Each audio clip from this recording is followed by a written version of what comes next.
Let's go, everybody.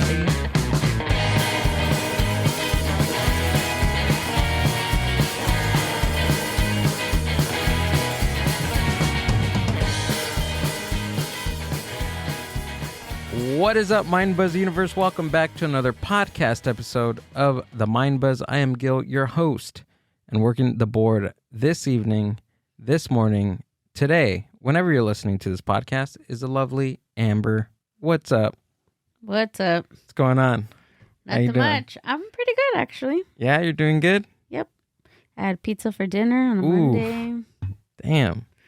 What else can I ask for? Starting off the week. That's how crazy my day was, just pizza. That's the craziest thing you did today? That's the craziest thing I did today. Leftover pizza? Yep. I like that. We got questions. We finally, we put a call to action in our last episode. I sent out that reel or that call out to a couple of people on Instagram, and most of you just liked the video, probably didn't even watch it, and that's karma for me because I do that with people. Too. So I'm sorry. It's fine. This is our karma. This is what happens. It's just sometimes it's too much. It's a lot. Do you get? Okay, let me tell you how much it is.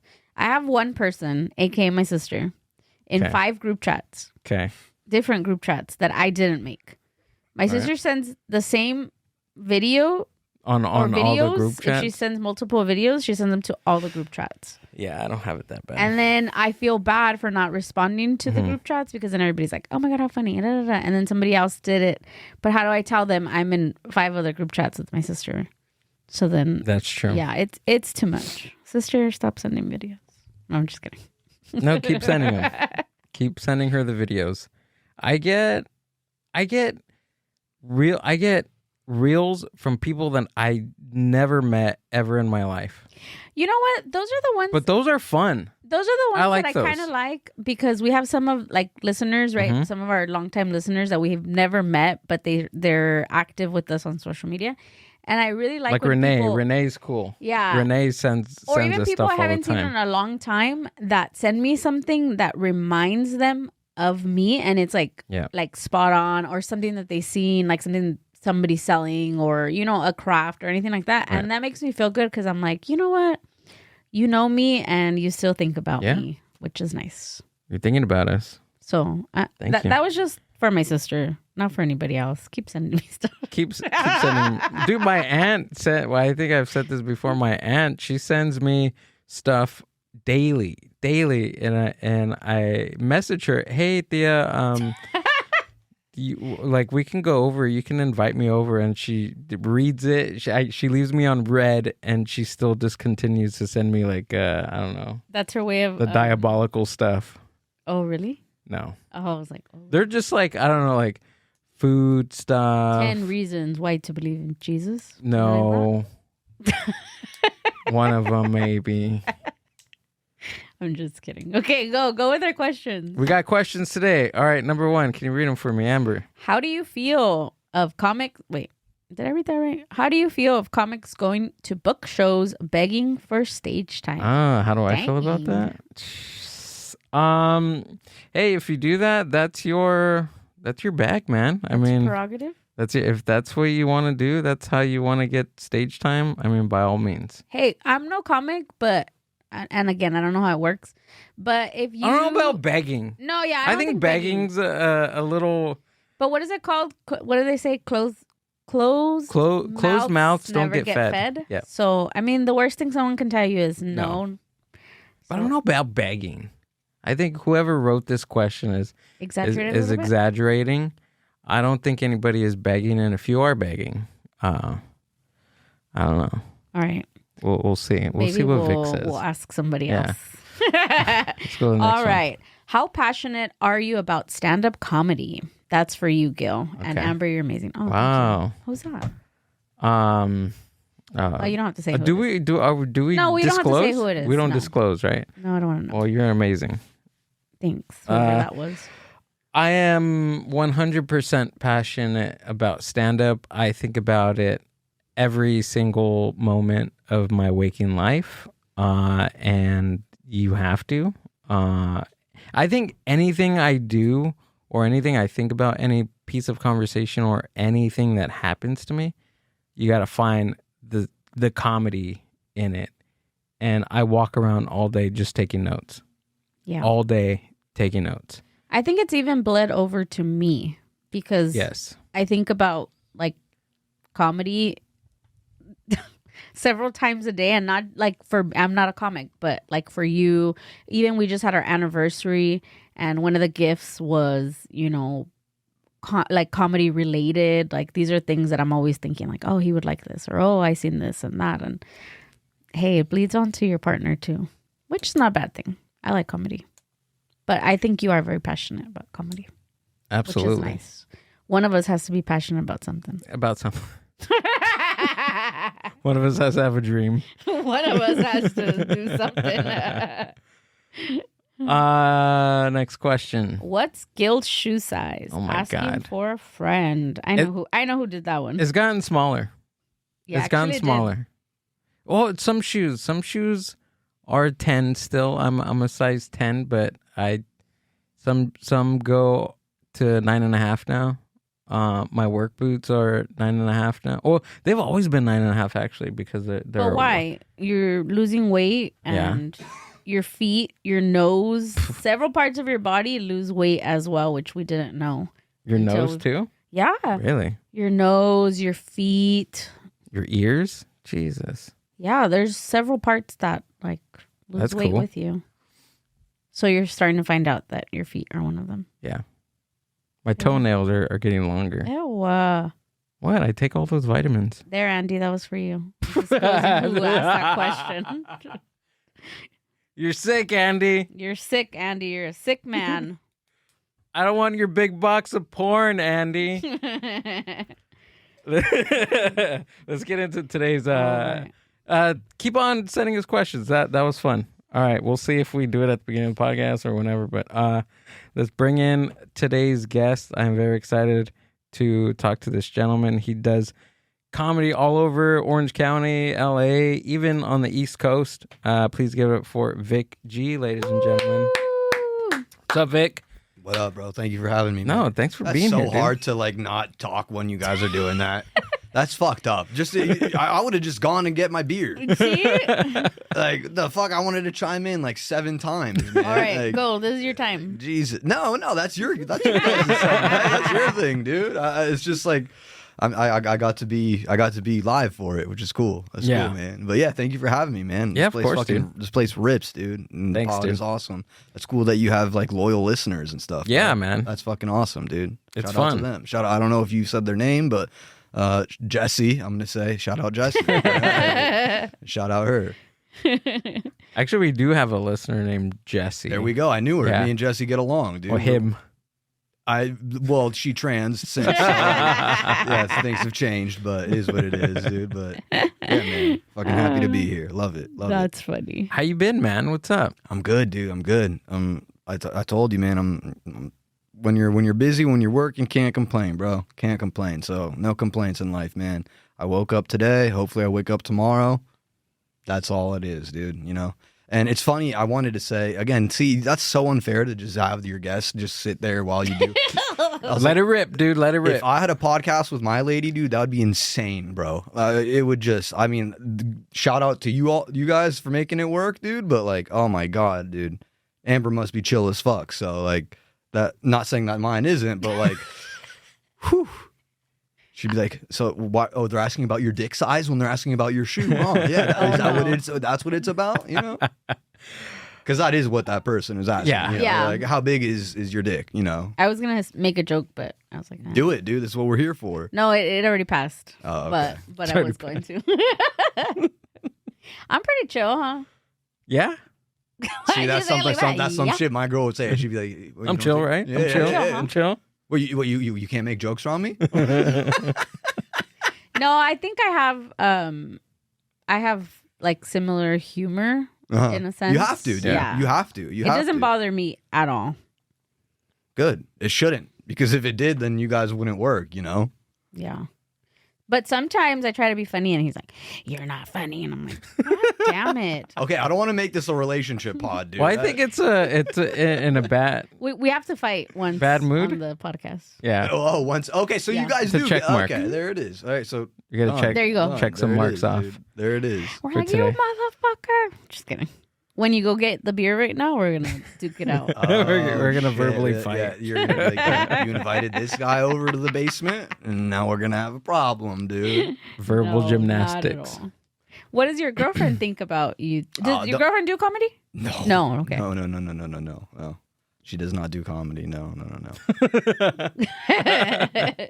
How would you feel if she did? Oh my god! I just said I don't want to make this a relationship pod, dude. I know, but She's I gonna wanna listen know. to this, dude. She's gonna hear this. the only reason I want to know is because people always not always, but I've gotten a few times like, "Oh, do you do comedy? Oh, you should do it." And then I think we were talking to somebody the other day, and Yeah. we were saying, I told him, I was like, I wouldn't want to cross that barrier. Like if I did, it would just be to try it, but not to do it as like, oh my god, because I feel like that's his hobby and it's not mine. That's not his and hobby. or not his hobby, but his his Don't passion. say that. That's gonna get him pissed. Nah. See, You're like, I'm pissed for it. because if my lady said that, we're duking it out. we're Dude. drinking- we're Well, we're his- fighting. We're his- physically fighting. His passion. Yeah, exactly. No, I don't think those worlds merge the best. Like there's not a lot of comedy couples, successful ones, I guess you could say. Just look at actors. Like that's an even crazier form. I feel like. And what I'm gonna be Brangelina or whatever the fuck. Like, no, dude, I don't want to do that, dude. Let me go tell my dick jokes and you do you. Yeah. Like, you be a real human being. Let me be the scumbag. Like, that's it. But no, I don't think I could ever date a comic. I don't think I could, No. man. I don't think I could. Yeah. I wouldn't want, like you said, I wouldn't want to merge those worlds. Just, Yeah, I don't think I would be able to either. yeah, man, it's too much. Yeah. You just said you think about stand up like every second Yeah. of your life. So what if you're dating your lady's going to be doing the same thing? Like you guys are never going to be on the same page. Yeah, that's true. That's true. I don't know. I can barely have a relationship with a normal person. Exactly, dude. I don't know how I would be able to do that. Couldn't have worded it better myself, man. For real. Like it's already hard enough. And then me, oh yeah, I'm on the road for whatever days out of the year and like shit like that. Like, yeah. Let's just have me have the weird fucked up lifestyle and you do be normal and watch reality TV and shit. Yeah. Definitely. You like that? Minus the reality TV. Well, for me. Or crime docs, whatever it is, true crime. Well, he gets home and I'm like doing some kind of like craft or something. Yeah. And I'm like with like a drill. You have like drills and I feel like, dude, Yeah. Amber's podcasting me right now, dude. I feel like she's Yeah. the one. she's That's doing what it's it. about. yeah, She's doing it. yeah, she's interviewing me like my lady, dude. Yeah. He's all triggered. No, I'm just He's like, like, you didn't tell me there was gonna be women. yeah. No, not even that. I thought it was just gonna be the bros. What are Yeah, you dude, I was doing, like, man? We're gonna have a fucking couple Coronas, dude. No, I'm having fun, man. I'm having fun. But, dude, how you been, bro? How you been, dog? Good, dude. Good, man. Just She mentioned. I saw I'm cutting you off. You look great, bro. thanks, dude.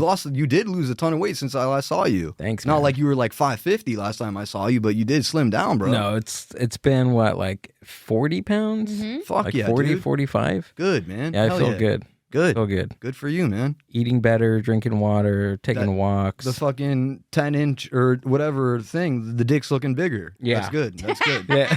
The dick is, The foot is getting smaller, but the dick is looking nicer. It's good. That's what we want. That's what we A want. little dude. haircut every now and then. I feel good, dude.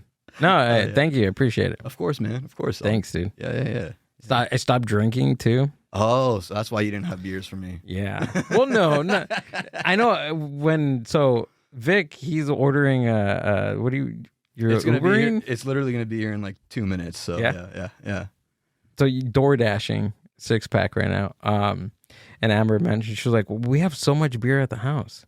I have so much beer at the house and I have so much alcohol at the house. I need to bring it in here. I need to make that. You like, could make table. like a bar, dude. Yeah, That would be sick. I think that's what I want to do on this wall right here. Like a little, like, yeah, There's plenty of space. Yeah. Yeah. You have just bottles and like I saw that you had the cooler or the fridge rather. Yeah. You know, you could just load that up with sodas, Yeah. seltzers, water, fucking whatever. I'm not trying to give you tips. I'm just saying like. I'm just saying. Yeah, I got need, the spot for it, man. I need to do that. Yeah. And then plus we have coffee upstairs too and everything. So I'm not. I can't do caffeine, bro. No, are you serious? I can't do caffeine. Really? Why? Because you shit yourself? No, I'm already an anxious person. Oh, okay. Like I don't need the extra jitters. I don't need. Yeah, bro. I can't handle it, bro. It fucks So me. how do Ever, you- just ever. Nah. Do you drink like any What about energy? soda? Anything? Okay, so Pepsi? soda. I'll have a Coca-Cola every now and then, or I mostly drink like seltzer water. I like seltzer. Oh, okay, water. Yeah.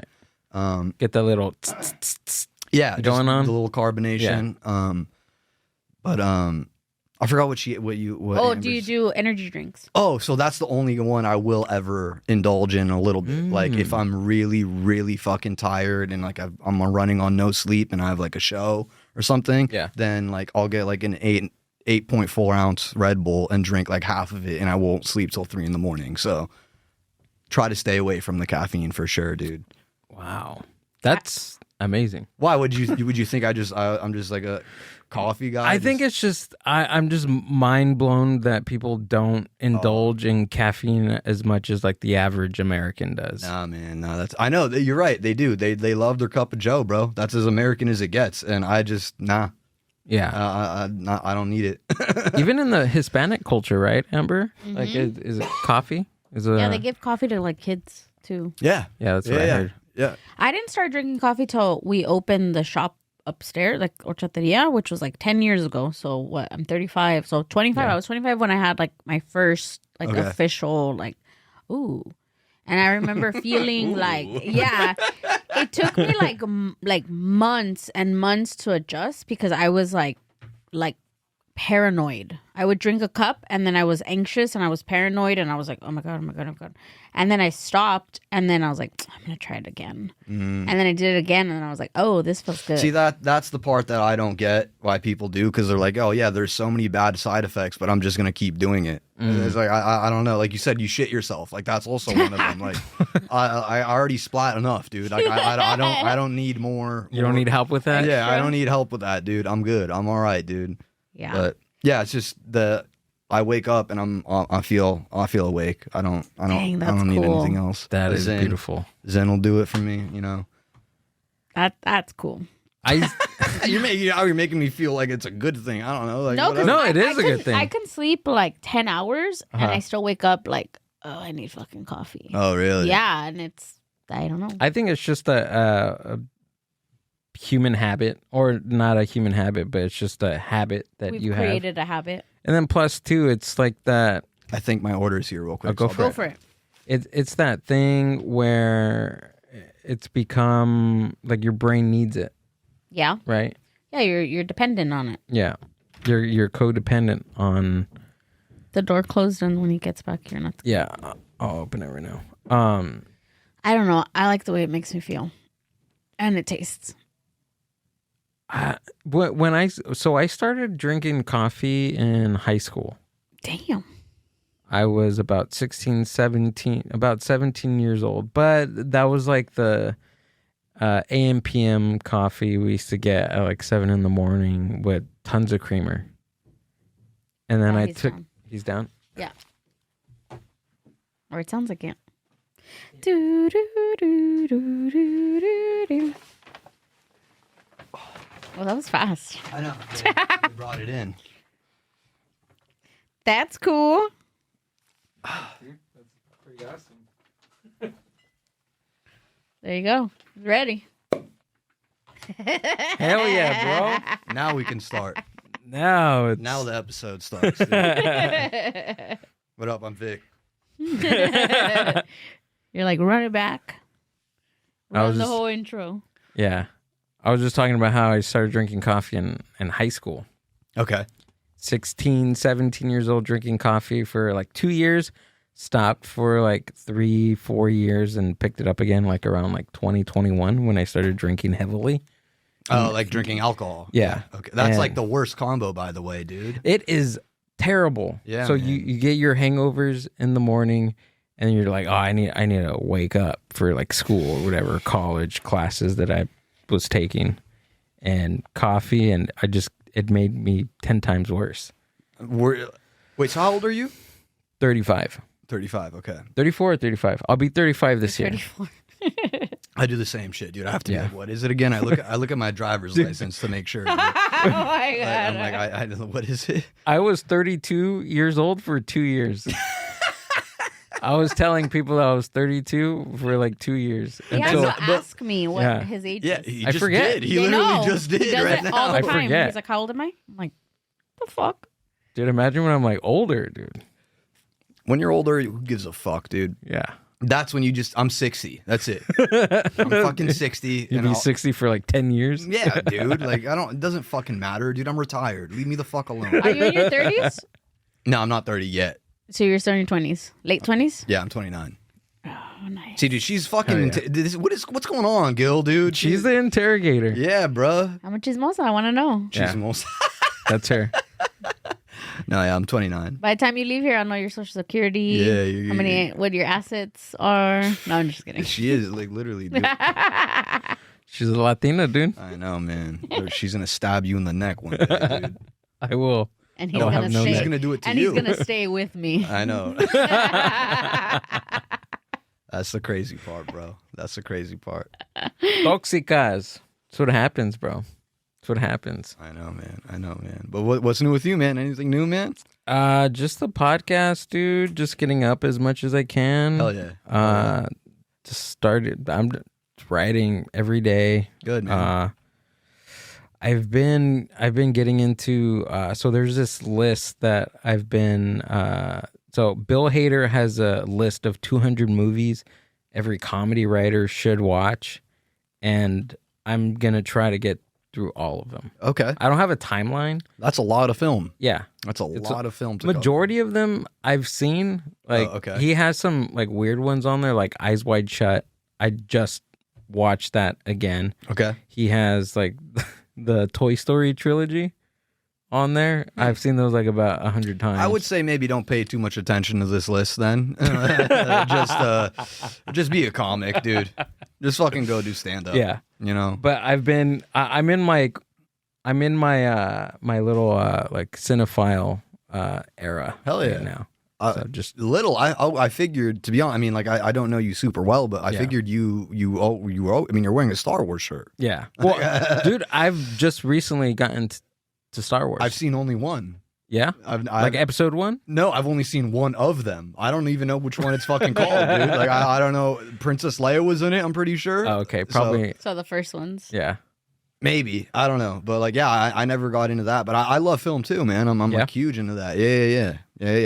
But like, I don't like need a comic to tell me like what to watch to be funny. Oh, okay. You know? Like, I'm not saying that that's what you're doing, but like, fuck Bill Hader. Like if he thinks you need to watch Toy Story to be a comic, dude, I don't know, dude. No, he just, and I just recently read the article again, because I'm just like, again, why is he saying like why these movies? Because it's just his list of just films of like different styles of comedy and film. No, I get it. I appreciate, of course. Yeah. It's he wants you to pick up certain things from all those things. I get it. Right. I'm just being an asshole.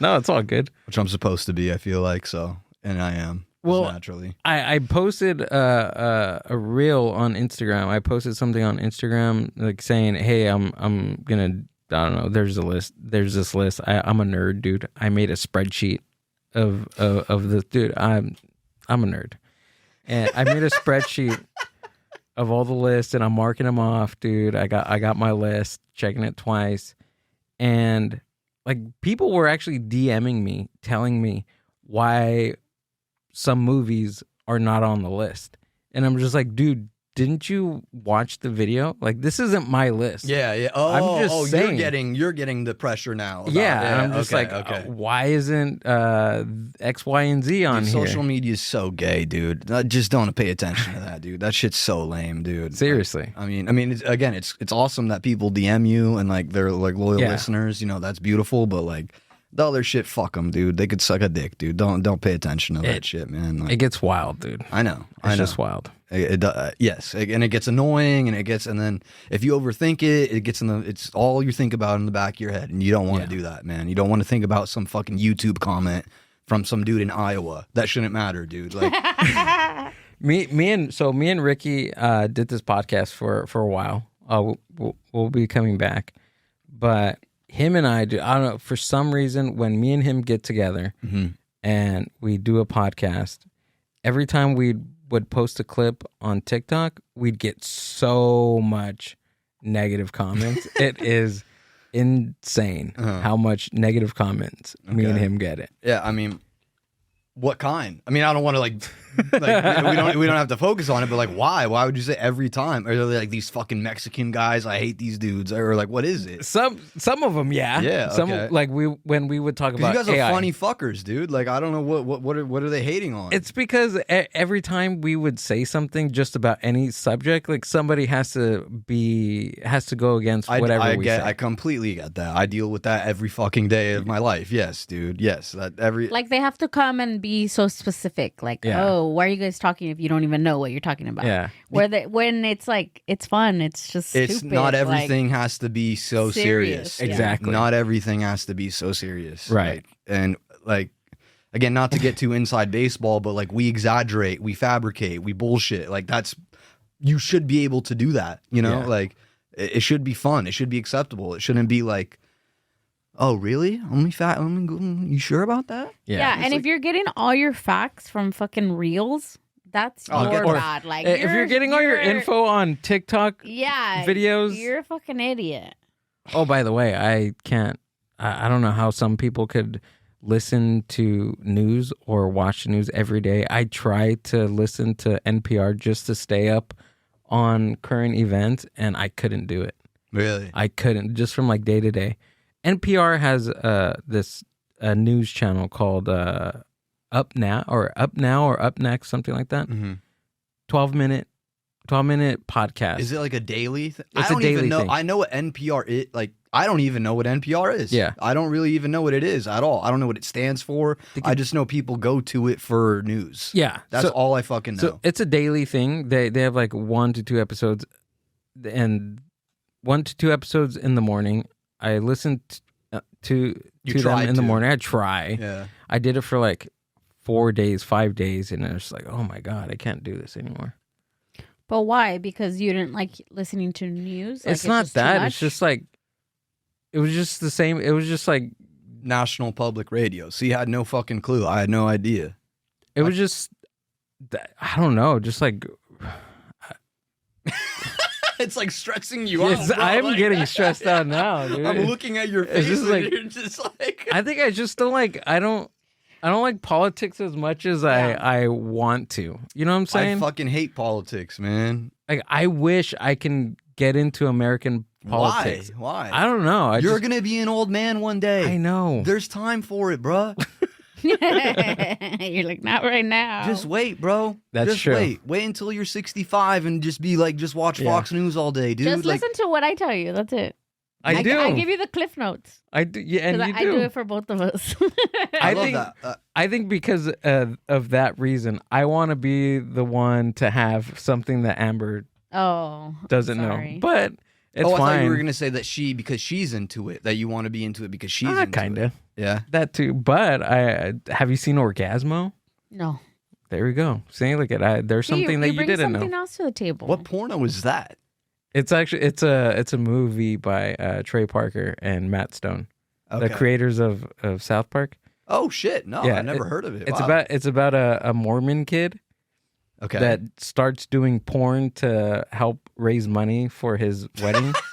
Yeah, the story the OG of OnlyFans, basically. Exactly, and he hell yeah, he's like casted as this Orgasmo, which is like a superhero in a porn.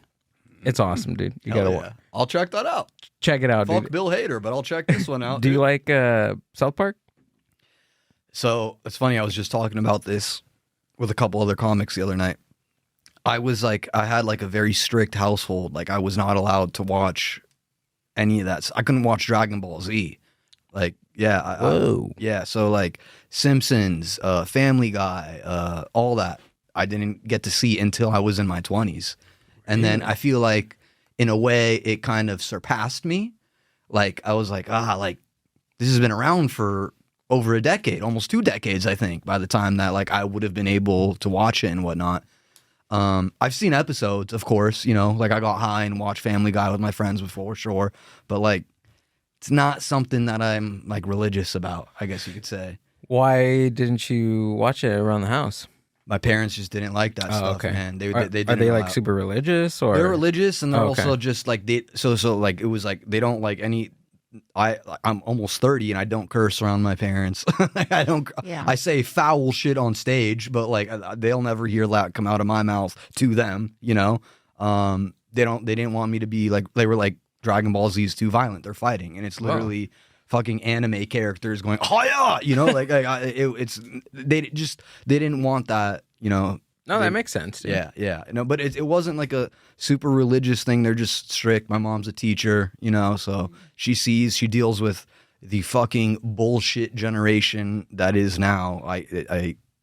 It's scary, bro. It's scary. Like the kids now, man, like they're really lost, dude. Like it's bad, bro. And she just didn't want me to be a fucking iPad kid, basically, which that wasn't even a thing when I was a kid, but it is now. Very much so. Right.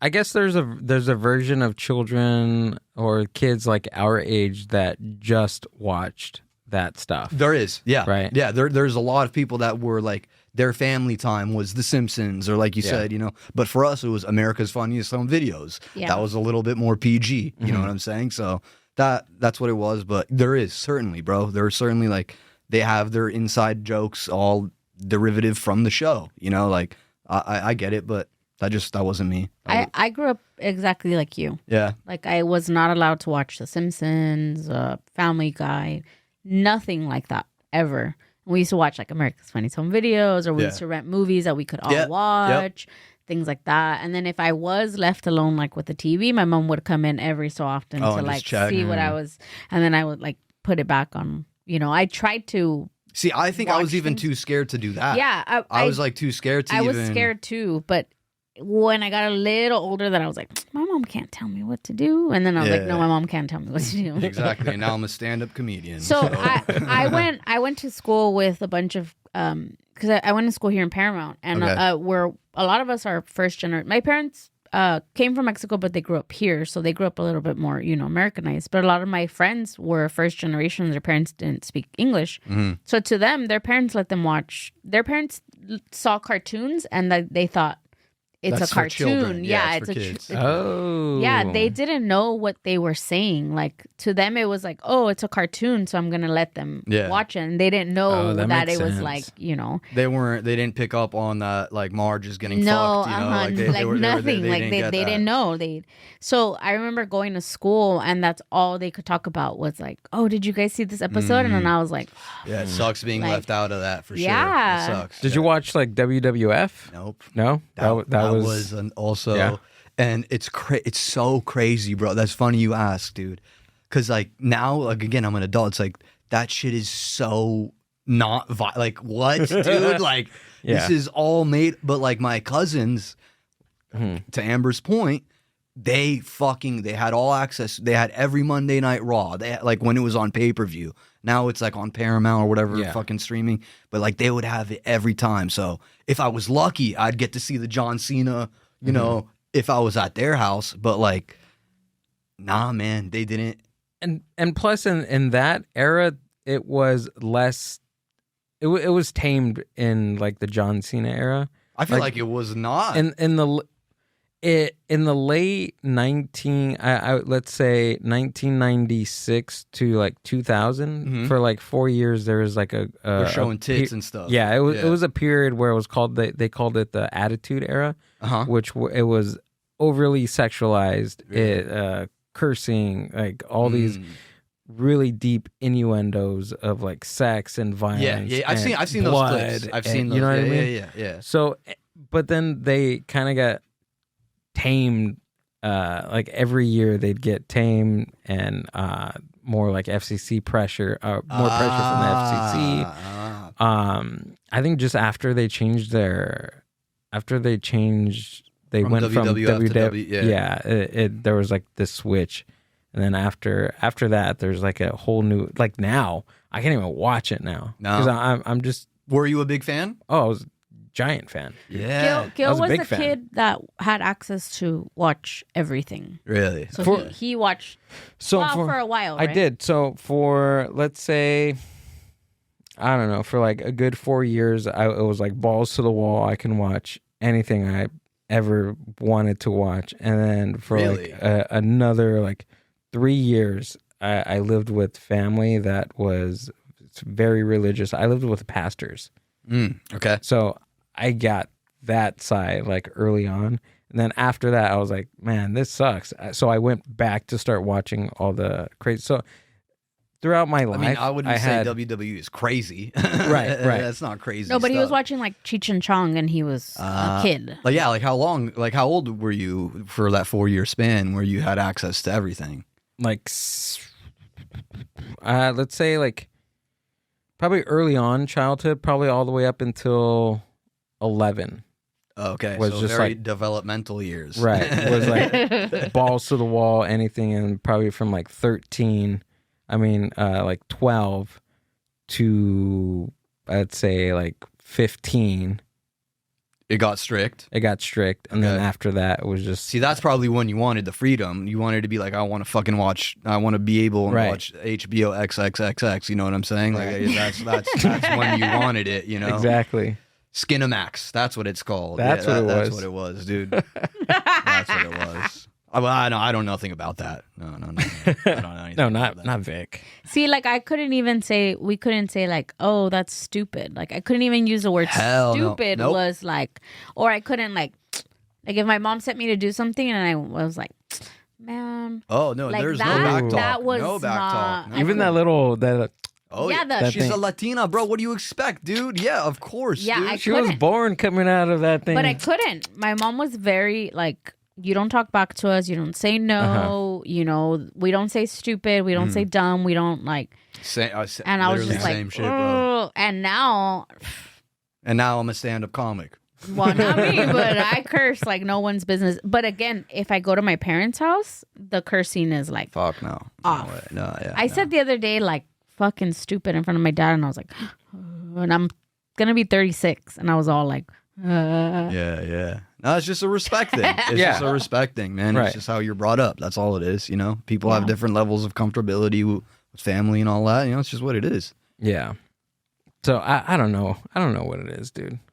Do you think that your child, I guess it's like that for everybody, right? Like whatever childhood you've like a stand-up has, like they use that experience on stage. It's like that with anybody, right? With any job, yeah. With any type of experience. I just think, with stand-up, it's you can get just a lot of life experience in a lot of avenues, and it can transfer to being on stage. Whereas like if you're a contractor or a woodworker or a plumber, you got to know those things. You know, you can't really know about AI and coding because that's not going to help you at your job. But if I can make a joke about AI or coding, it will help me at my job. You know, you just got to be very versatile, I guess. But of course, growing up molded me to what I'm doing now. Of course, dude. Of course. I'm sure it did the same for you, bro. You know, all of us have our own upbringings, and all of them were probably pretty weird, or for some reason, that's why we ended up telling jokes to strangers, you know?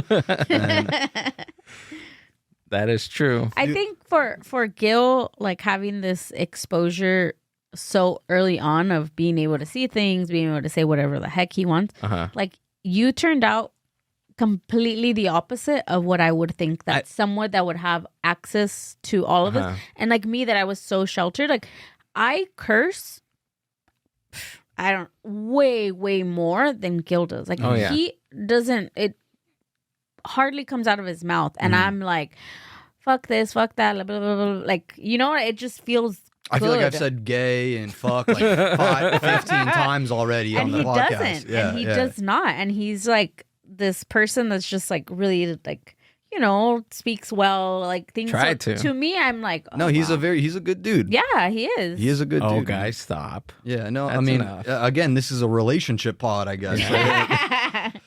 We start making out. But no, you seem like a good bro. I don't know, like.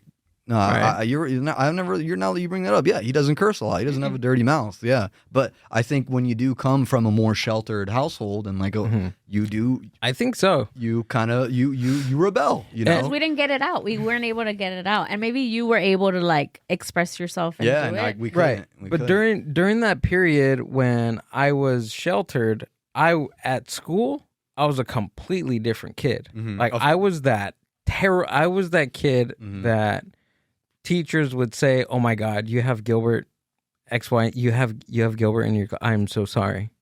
I've made at least. You ever get expelled? In high school? I got expelled in high school, but You got a pistol on you in class, dude? No. Jeez, dude. no, I went to school drunk and I passed out in the office.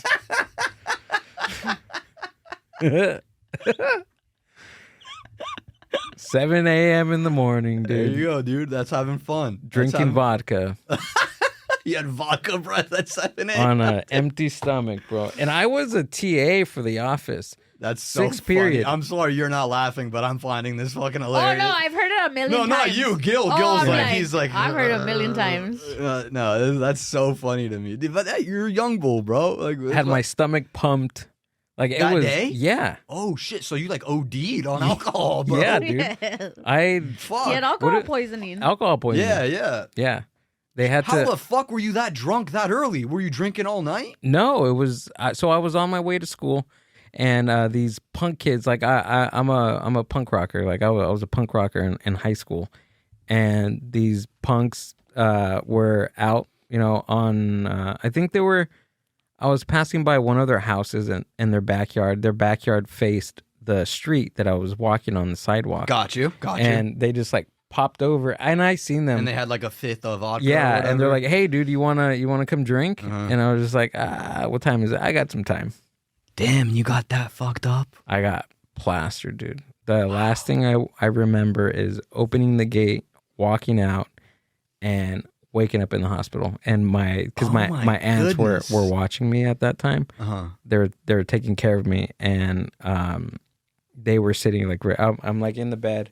I'm all hooked up to a whole bunch of shit in the Fluids and all Yeah. that. Yeah. and they're just sitting right there. I'm just like, oh man, I messed up. It's dude. not. That's not a good feeling. No, It's not a I good messed feeling. up. Yep. And I was like, all right, well, I'm gonna sleep it off. So I go to sleep, and then we're leaving the hospital, and I'm like super hungry, and I'm still buzzed, dude. I'm still buzzed leaving the hospital. And I remember You asking, must have drank a shitload. it was a dude. lot. That's crazy, yeah. man. To like to get your stomach pumped. That. I mean, fuck, man. Yeah. You really must have put it back. Yeah, it was a lot. I remember. And I'm asking, not shitting on you. I'm just. I'm No, like, no. I'm almost like Yeah. impressed. Like I'm like, holy shit, dude. Like that's. Well, I was thin back then. I was way thinner. I was like at least 100 pounds, and I would hope at least, dude. I was vegan. I was like vegan for like a year by that point. Okay, there we go. So he had no like substantial protein. Yeah, to absorb, Yeah, So like a shot or two would have had you wobbly. My nutrition was just like jacked up. At that it was just terrible. I was I like, thought you were gonna say Jack Daniels. I was gonna be like, Oh, oh, yeah, that that. would have been perfect if you said that, dude. yeah, It and was raviolis and vodka. I do remember this. I do remember my uncle. And I'm leaving. We left the hospital. I asked my aunt, "Hey, let's go to Taco Bell. Can we get food?" And she's like, "No, you're going home." I'm like, "All right." That's So funny. we go home, and my uncle he's there, and everybody's all mad, disappointed with me, and he's like trying to tell me like, "What are you doing? Like, what are you doing with your life?" trying to give you OG. Yeah, you know, trying like to be the OG. you got to think about it, dude. Like, you think about your future and this, and I'm just like, dude, you're drunk right now. Like, what are you? You're like, I smelled the tequila on your breath. No, cuz." he Like, was He was drunk? He was slurring his words. He's like, That's think dude, he's like this story is amazing. Bro. he was born in Mexico. He knows English, but he's That thick very accent? very heavy accent. He's like thinking about it. He was telling me, he was like, thinking about it, Gibby. You got to be thinking about it. You gotta be, you gotta be thinking about it. And I was just Come like, on, amigo. thinking about what? Thinking about it. That's so fucking funny, dude. That's so funny. Yeah, a phrase that I was always told in my household was, and just like my family too, was, what is it? Don't do as I do as I say. You know, like that. I had a lot of uncles, that did the same thing. That fucking served time, and they would get mad at me if I had a fucking Newport. Right. It's like, dude, relax, dude. get off my ass, dude. Like, but no, I mean, the upbringing, it definitely molds you, man. Yeah. Definitely does, for sure, bro. I brought up the other day, which I had never brought it up. My parents didn't drink in front of us growing up at all. And my mom says, we didn't drink. We stopped drinking. Well, they weren't drinkers, but they just didn't want us. She's like, so that because it was just me and my sister. So it was only us two. She's like, we didn't drink so that you guys wouldn't see that and grow up wanting to drink. Like, oh, look at, this household. Well, I ended up drinking heavily. But it was fun. Like, it was heavily? drinking heavily. Not pumping my stomach, but near almost pumping. See, this is why I said I would never be able to do this, dude. I hope you guys don't argue after every podcast. Oh, no, we don't. Okay, no, we already know all these stories about each other. It's to us, it's not funny, but it's like these things that we, To me, it's funny. Yeah, it is funny, but we already laugh. Like, we've talked about this several times, but the other day, one of my aunts came and we were sitting in my mom's kitchen and we were talking, and then they were drinking. My parents drink now and nobody lives with them. So, and then I don't know what I said. I said, because I don't drink. It's been 4 years since I stopped drinking. I'll have maybe a sip here and there. And I told my mom, I was like, look, all those times that you were you talk shit to me when I would come home drunk, when I lived with her, I was like, for what? I don't even drink at all now. It's been years. And she was like, no, you don't understand, whatever. So my mom, several times, and I was drunk, really drunk. My friends used to leave me at the doorstep. Oh my goodness. And knock and run away because they were so scared of my mom. So it was just a reoccurring thing. And every time I would leave the house, my mom would be like, please, Amber, please, don't drink. As I take a sip of beer. Yeah. And I would be like, I'm not, Mom, I'm not. And then as soon as I walked out of that door, there was alcohol in the car waiting for me. And I was like, let's get fucked up, whatever. But several times I would get home and my mom would slap the shit out of me. And I didn't feel it because I was hammered. Drunk and I was hammered, but I knew she had slapped me. So I brought it up the other day and I was like, yeah, I was like, God. see, I was like, yeah. Women love to bring up old shit. And I was like, I always well, want to bring up old shit. and I Your mom's gonna get you a shovel for So I told her, I was like, yeah, I go, For see, and Christmas. then you slapped me a couple of times. She's like, I did not slap you.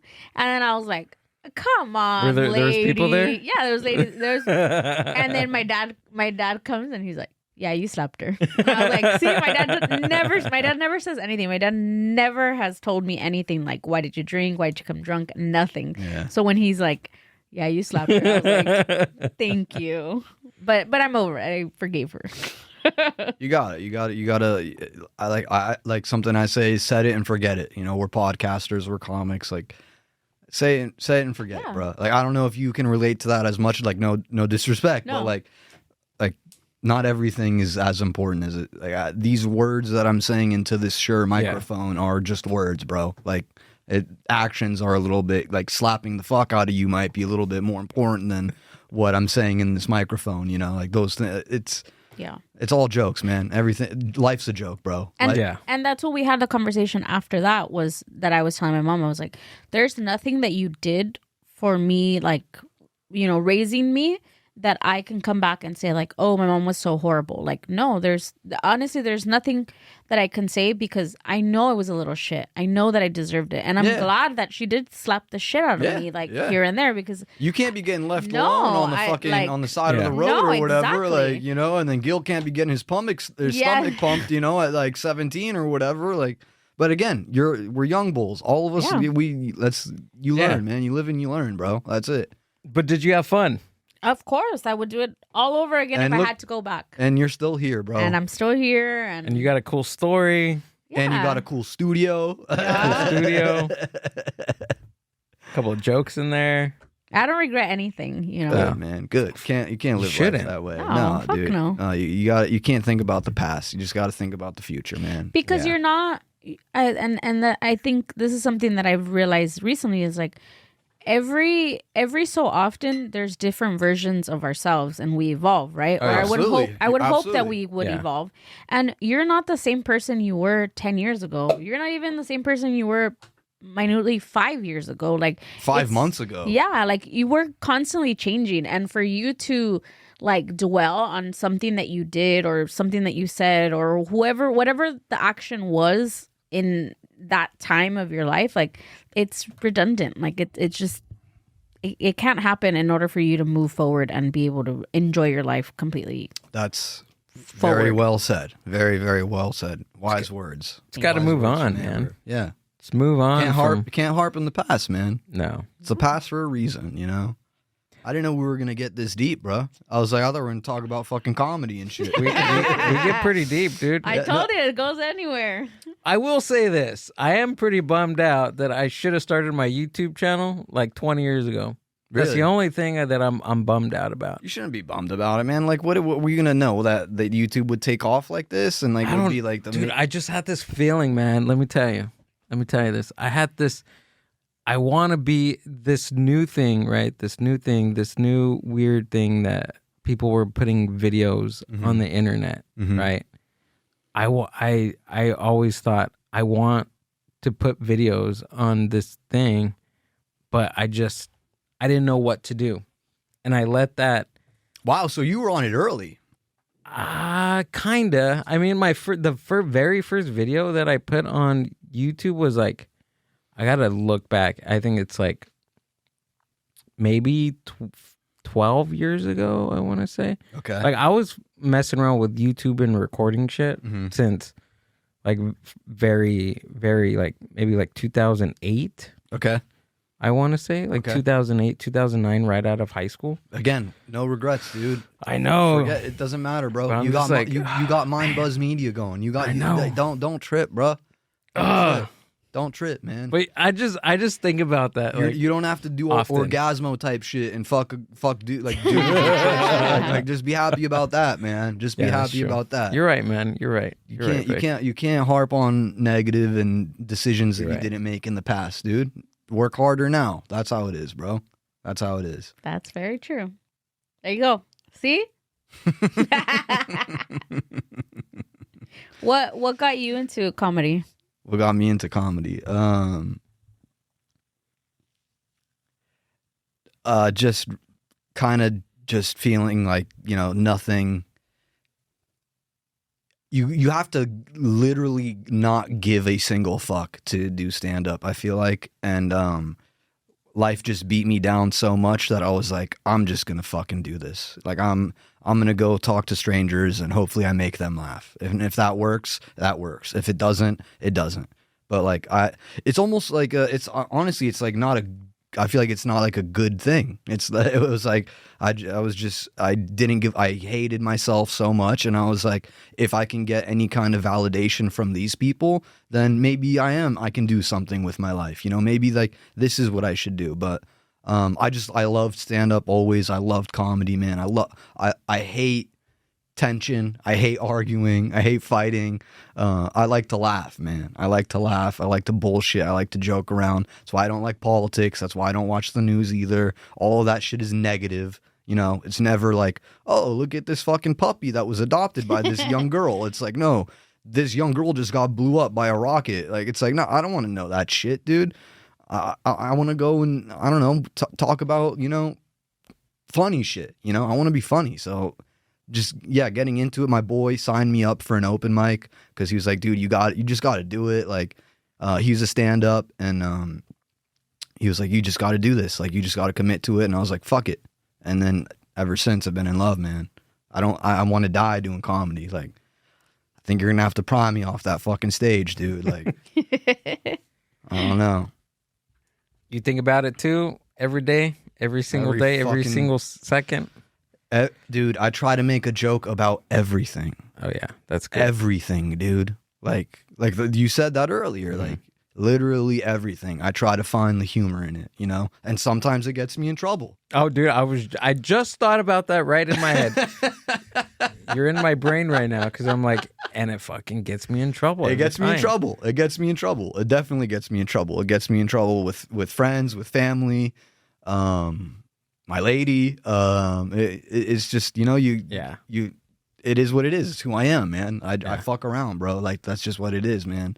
That's how I see life, dude. I want to have a happy life. Yeah. Like, that's it. It's honestly, it's in my now in my adult life, it's helped me reconnect with my inner child.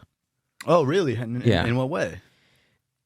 I didn't have a really good childhood. Okay. Like, and there was like times where I'm just like, I just watching Family Guy and porn for 5 years. Yeah, dude. I just wanted to grow up. I just wanted to grow up, be an adult, and not feel like this kid anymore, because this kid was not having a really good time. Yeah. So I just wanted to hurry up and grow up so I didn't have to be this kid going through all this bullshit. Mm-hmm.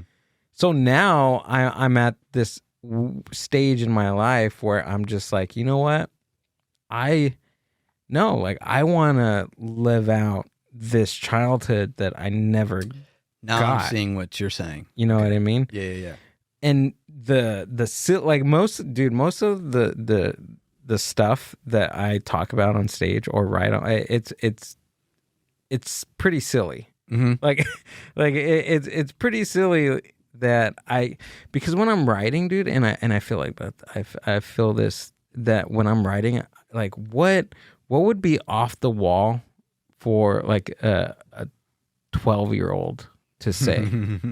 That's some like weird thing that I put in my brain. Like, what would be funny for like a 12-year-old? Yeah, a 12-year-old mind. Like what their mind would right, or conceptualize. What would they say? What would they say that would be completely That's funny? interesting. Wow. Okay. And to have a 35-year-old man say that? Those words.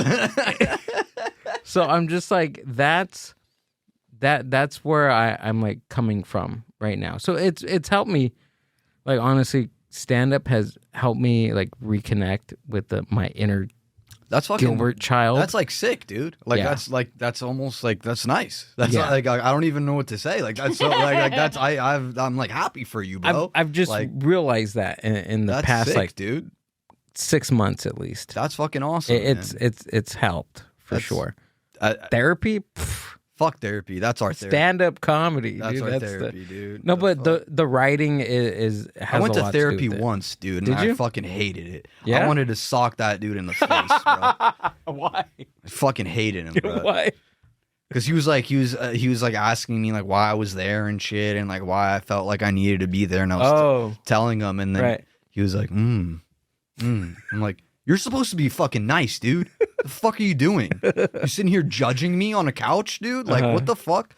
And yeah, never went. I was a young boy. I was like, like 18, 19 probably. How many times did you go? I said one time. And I wanted to fucking sock him in his... Oh my God. Yeah, in his Adam's apple. I was like, fuck you, dude. You're going to sit here and think you're better than me? Like, fuck you, dude. The therapist lady that I went to, she yawned in my face. Yeah, dude, that's fighting. Like, we're fighting. We're fighting. We're fighting, dude. I was like, you dumb bitch. Yeah, dude. No therapy. I don't do therapy, dude. I got God, and that's all I need. You know, I go to church, and that's my therapy there, and I go on stage, and that's my other therapy. To me, and it's not to like no shade to you guys or anything, but as an outsider looking in, right? And now that I like I meet more comics, and like we get to talk to them. To me, I'm like, it's crazy because you're not the only person that has, said like they looked into comedy to, kind of have these feelings of like growing up and, like just there's this correlation between the way that some comics were raised and them doing comedy now, right? Mm-hmm. And to me, I'm like, it's so crazy because it's like a lot of comics. You know, you guys grew up not in the ideal, you know, things that maybe you guys wanted to grow up, but then you guys grow up to want to bring joy to other people. And a lot of times I know there's like inner monologue conflicts between, you know, like just happening now. Amber's credits away from being a psychologist. I am, but I'm not trying to psychoanalyze anyway. She's psychoanalyzing everybody. No, I'm not. Wait, I can't tell if you're being serious. No, I'm being serious. Like, I'm serious. If Gill's being serious. Oh, she's a couple of credits away from being a psychologist. Yeah, oh, I just didn't finish. Good for you. I didn't. Oh, okay. I thought you were in school for it. No. I didn't. Okay. I didn't finish. Well, you're doing a good job. Thank you. Yeah, of doing that. Yeah. She got drunk on her way to class. No, I didn't. Had her stomach pumped. No, but I'm her just... tias and all her uncles are just... To me, like, all drunk. I would want to go back to school just to do, like, honestly, like, research on just the correlation between, like, comics and I'm not even kidding. I know it sounds like... This is why we have the podcast. But I just, to me, I think, like, you guys, like, it's nice. Like, it's almost nice. I know it's at the expense of whatever you guys went through as children, but the fact that you want to get up there and just make people laugh, and it's like people that see you guys up there and that you make laugh, they go home like, oh, that felt great. Yeah. At the expense of your guys' material, you know? And it's like, but it's something that you guys like to do, and it's like, I don't know. It's not something we like to do. It's something that we live for. Yeah. We have to. Yeah. You have to. Yeah. And that's what I'm saying. Like, that's a fucking crazy ass like weird, correlation of like. I don't like that she just did that. I'm going to send you home. You're going to go home like, what the fuck I want you to happened? Send like that clip, and I'm going to look at it and be like, what the fuck, dude? I just met you, Amber. Sorry. No, it's okay. That you're very intelligent. It's the way that like I'm listening to you guys and I'm just like, fuck. I'm all doing my notes. I'm like, okay. Mm-hmm. I'll see you here next week at just kidding. I'm just kidding. I start doing my plugs now. Is that what you know, what is funny now, actually, now that we are talking about stand up and stuff, one of the guest questions was about begging for stage time. Oh yeah, how do you feel about that, dude? You said something. Okay, I have multiple thoughts. Mm-hmm. Begging for stage time, never do that. Never beg. Like that's it's just not a good look. It's just not a good look for you. Asking, hey, if you need like a 5-minute guest spot, or like if it's cool if I do like, you know, a drop in, cool, that's fine. But don't be sitting at the Comedy Store asking every act, hey man, can I fucking get on stage tonight? Like, or don't be doing stuff like that. That's going to reflect negatively on you, I think. You know, I don't think that's going to help your future in your career. You know, if you take it that seriously, of course you have to ask sometimes. But like she said, hungry mouths, whatever, don't get fed, or whatever that saying is, like, or closed mouths don't get fed. Like, you have to ask, but you also have to be professional. You know, you have to be reasonable. You know, like, am I going to go to Bobby Lee and be like, hey man, let me feature for you tonight? He's like, who the fuck are you? You know, like, you got to have some decency. You have to be a little bit, you know, professional. Like, that's one of the things I hate kind of about this career that we chose, is that you do have to have other people back you in ways, you know, and then them backing you makes you look better. You know, you grow up kind of by them backing you, and it's just more genuine if they find you and they meet you and you hit it off and they think you're funny. You know, that's what fucking matters, dude. That's what matters, is being funny on stage. If you can be funny, then you will get work. You won't have a problem getting spots. You don't have to beg for anything. But like, you know, trying to grind, trying to hustle, nothing wrong with that, dude. I've asked, you know, I've been like, hey man, I've hit up comics that are like headliners and been like, hey, if I see you're coming to town, like if I'd love to host, I'd love to feature. And sometimes it goes and sometimes it doesn't. But I'm not going to be there in the green room waiting for them and being like, I'm so fucking funny. Can you give me 5 minutes, please? Like, no, dude. Like, I don't think that's a good look. I don't know if a comic asked that, but That's my opinion on that. Well, there's definitely a balance. You brought up a point of professionalism, and I think you just have to find a balance where it doesn't seem too eager versus being professional, asking another professional, hey, I don't know if you have time or if you have stage time. I don't know. It's a weird. You just have to have balance, and I guess know a little bit of boundaries and some sort of professionalism. Yeah. And you gotta put in the work. I think if you're just put in the fucking work. I think if you're just asking and asking and asking, but don't have the stage presence or don't have the work amount put in to back you asking, because what if you're asking and you get put up on a huge show with like over 200 people and you're not ready? Yeah. What happens then? You mess up your chance again, because I'm pretty sure. And then you cry on the way home and want to drive off the freeway. Yeah. Yeah. And I'm pretty sure that headliner or that feature or whatever that put you up is going to remember that. They're never going to work with you again. Exactly. And that club that you're at is never going to want to hire you for a spot again. Yeah. You just have to be ready. You have to be ready, man. Yeah. You got to know. I mean, dude, I'm not going to fucking try to apply to work in the government, dude. Like, I'm not going to try to be fucking, what's his name, Hegseth or whatever. Like, I'm not capable of those jobs, dude. I'm not going to just be like, yo, by the way, just so you know, I could be like the Secretary of War. You know, like. Well, at this rate, you probably can. Honestly, that's true. Yeah, I'd just be like, bomb them. Yeah, like, hired. Yeah, man. You're drinking a Corona, you're in. Yeah, what's his face, dude? Are you a sports guy? No.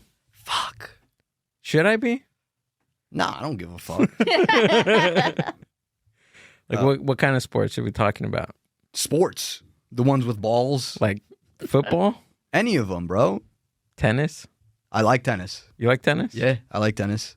I like all of them. Yeah? I like all So of them. you're a sports dude? Yeah. Yeah? Yeah. I don't know. I've just never... I got like 150 on the Angels right now. Do you really? I know, look at, I know enough. Like, this is the amount of sports I need to know to wear like a baseball hat. If I'm wearing like a Boston's like Red Sox hat, like don't wear that around here. I will look up, okay, how, in case somebody asked me, like, oh, your team this, and I at least have some sort of reply to them to not look like a total douche. Yeah. You know what I mean? But you don't watch sports, like you don't pay attention to that stuff. I do.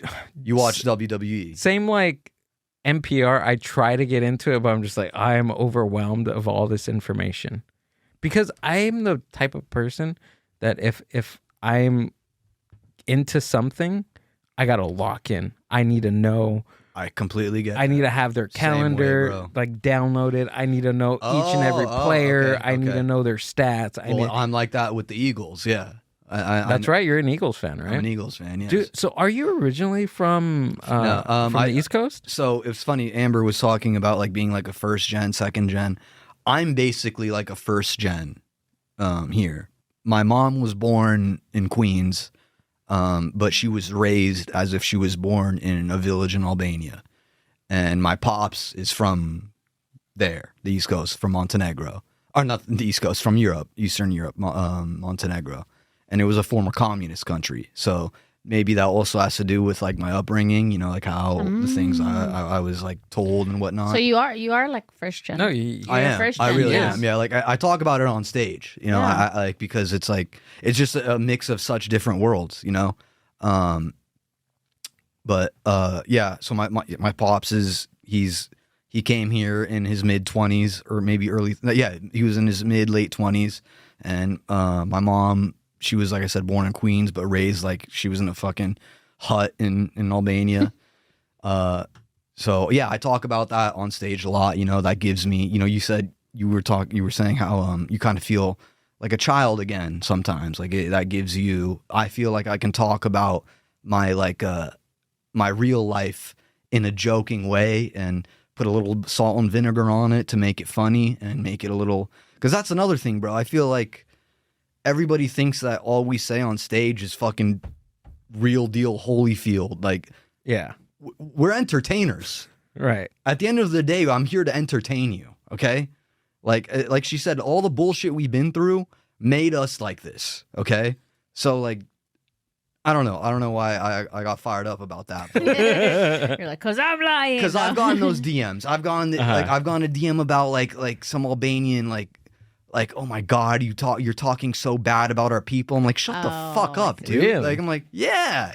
Like they want you, because you said it has to be 100% correct. Yeah, and no, like, I have a joke about making like saying that we're bad people, and she was like, oh really? Like you go in St. Louis? I'm like, shut the fuck up, dude. Like, I'm never gonna see you again. Like, you really think I'm being serious? We're bad people? Like, I have the Albanian flag tattooed on me, motherfucker. Like, It's a joke, dude. Like, relax, you know? But do you get people like after shows telling you, or like no, being usually heckled? after no.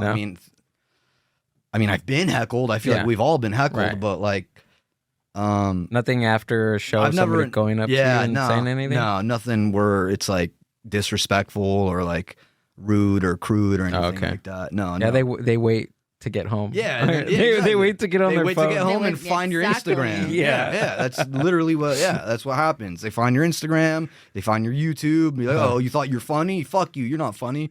It's like, okay, man, fucking relax. Have a decaf coffee, dude. Yeah. And that's something that, like, since Gil has been doing stand up, that it just like, I don't know, it's just something that like bugs me. And maybe it is. Wait, what bugs like you? People that go to comedy shows or see anything like comedy related, right? That they can have an opinion about. Yeah. And they get so fucking riled up over a joke. Like, lighten up. Like, get the fucking stick out of your ass. Yeah. Like, I just, and I've seen it firsthand, like when he first started doing comedy, and then he would do jokes like about me. And I laugh at them. Like, we're in our living room. Like, I'm like, yeah, you should say this. What about like, this one? Like, I don't give a fuck. That's like, awesome. Is this anything? It doesn't bother me at all because I know the truth. Like, you guys have a good relationship, man. Right. That's awesome. But I mean, I get her point. I'm sorry, finish your point, and then all I was gonna say is, like, a couple times I had been like in the crowd and girls, and I get it. Like, thank you for, you know, whatever, like, wanting to stand up for women or whatever. Me? But no. I'm saying, like, the girls in the crowd. But the girl, it happened a couple times where the girls, like, he would do the joke about me, and they didn't know I was his girlfriend. Like, they just thought I was, like, in the crowd, and they'd be like, "Oh, that was so mean. Oh, poor girl," or like make comments like that, and I'm like sitting there like, I fucking told him to say that. Like, shut the fuck up. Like, you know, like, and again, thank you for defending me, but it's like, come on, it's comedy. Like, it's not all real. Relax. Life's a joke, dude. What were you gonna say, Go? I was just gonna say that. Okay, so after many of those nights where Amber would tell me, "Oh, these girls, you know, this happened with these people. They thought it was true or whatever." So I took that feedback, and I don't use those as much anymore, but the ones that I was like, I can't not use these. Like, these are good. And I kind of like rewrote them in a way where instead of Amber being the target, like, I switched the target to myself. Okay. And I feel that once I did that, I got bigger pops on that. So I kind of adjust, like, taking that experience, I adjusted I pretty much rewrote. Yeah, you made her not the premise. You made you the premise. Yeah. I was the punchline. Amber wasn't. Like, exactly. The situation was that I became the punchline. Got you. Because most of my stuff is all like self-deprecating. Even then, dude, people say, "Oh my God, why would you say that about yourself?" Bro, shut up and laugh, dude. Bro. Like, oh my God, why? You know, literally, my lady says the same shit, and I'm like, shut the fuck up.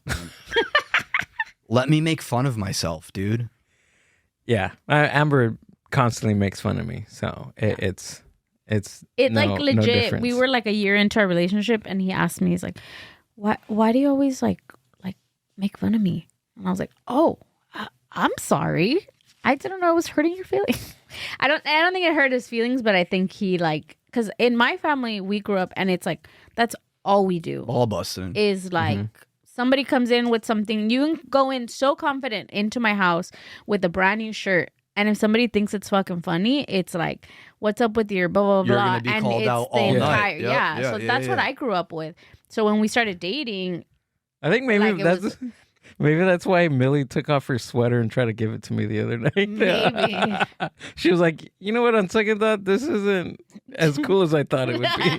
Like, I'm gonna defend Gil real quick. You maybe didn't like hurt his feelings or anything. You know, I'm sure he has thick skin, tough skin. He can handle it. But like you said, like when the people that like you really care about, they're the ones that can kind of be like, oh, I could take this from a random dude, someone I don't know, some dude from Iowa. Yeah, you know. But if it's my girl that's like saying that, you know, and it's like. Yeah, you know, you know, that's why, like, I get where Gil's. Yeah, and I toned it down. I mean, I and it wasn't like I get exactly what you're saying, and that's a conversation, and I think that's why a relationship works too, because we're able to have these conversations. Yeah, I feel like you guys have a fucking. I mean, again look at him. He's like, oh, God damn it. But we do, because I'm not the type. I can't not talk about things. Like if it bugs you, you need to tell me, and I will adjust if I think it's communication is key. That's it. So when he told me that, I was like, oh, okay, I apologize. There you go. Don't he gets it already online. Don't give it to him face to face. Let him deal with it on TikTok and IG and all that. That's true. That's true. Let me. I'm just preparing you. You know, that way when it happens, you're like, prepare me for. He's preparing himself. He's preparing himself. He's doing the work. He's the one. He's grinding, man. Trying to, dude. No, you are, bro. What are you talking about, man? Yeah. Thanks, man. Yes, dude. Appreciate it. Of course, bro. Would you rather have? Thank you, by the way. Yeah. Would you rather have this just happened to me the other day. A table of people talking at a comedy show. Oh, we're talking comedy again. Ruining the whole show, or being heckled. What would you rather have? Question.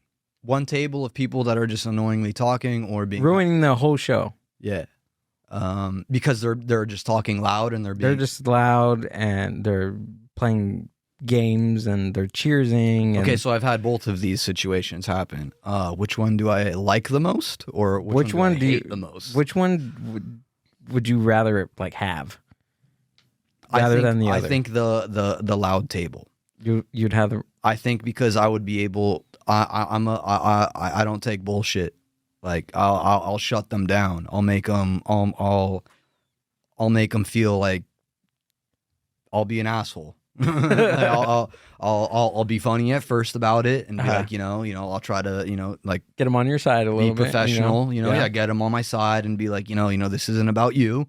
This is about me. Let me have my time, Right. And if those things don't work, then I'm like, all right, dude, you guys could actually just leave. Like I was like, I was thinking about getting you guys a drink, but now, fuck off. Being heckled, like, yeah, that's annoying, and but I feel like I could deal with the table, because I do a lot of the Balkan shows, and Balkans are loud naturally. I'm loud. I was born loud, dude. Like I'm always loud. I'm always sweaty. Like that's just what it is, dude. But yeah, like I get it, and I've had to deal with it before at shows, and I think that's easier to deal with than just getting constantly heckled. Yeah, because I think you could shut that down, and if you're professional about it, it shouldn't be too big of a deal. And then worst comes to worst, just be like, all right, get the fuck out of here, leave. You're not welcome here anymore. Like that's just that simple, man. But thank God I've never done that. I never had to. It's never escalated to that point. I don't want to. Yeah, it's not fun. It's not fun for anybody. No, dude.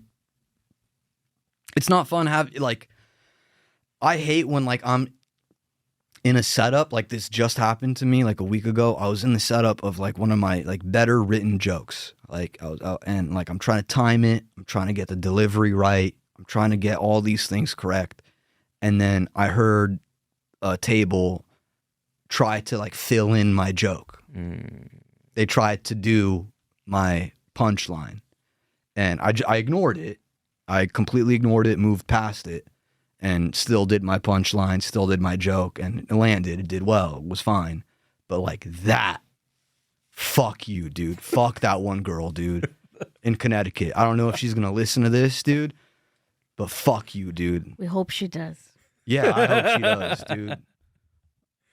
So, tell me about the Balkan shows, dude. You've been doing those for a while. Yeah, almost like 2 years now, man. It's coming up on it. So what are they like? What's the deal? With... I'll break it down as quick as possible. Not to make it boring. It's awesome. It's given me so much work and like, you guys go everywhere with that show, dude. Yeah. It is crazy. Like every time I see you online, you're just like in Jersey, you're in Connecticut. I live on the East Coast, there. basically, dude. Yeah, dude. I know. That's why sometimes I get tired, bro. I get tired, but it's okay. Can't complain, bro. You can't complain.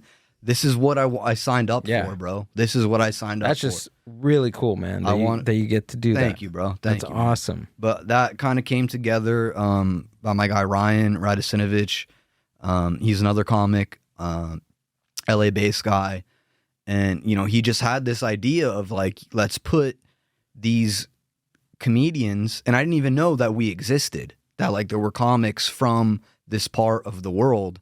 And there were like 5 or 6 of us in LA, and like that's just our group basically.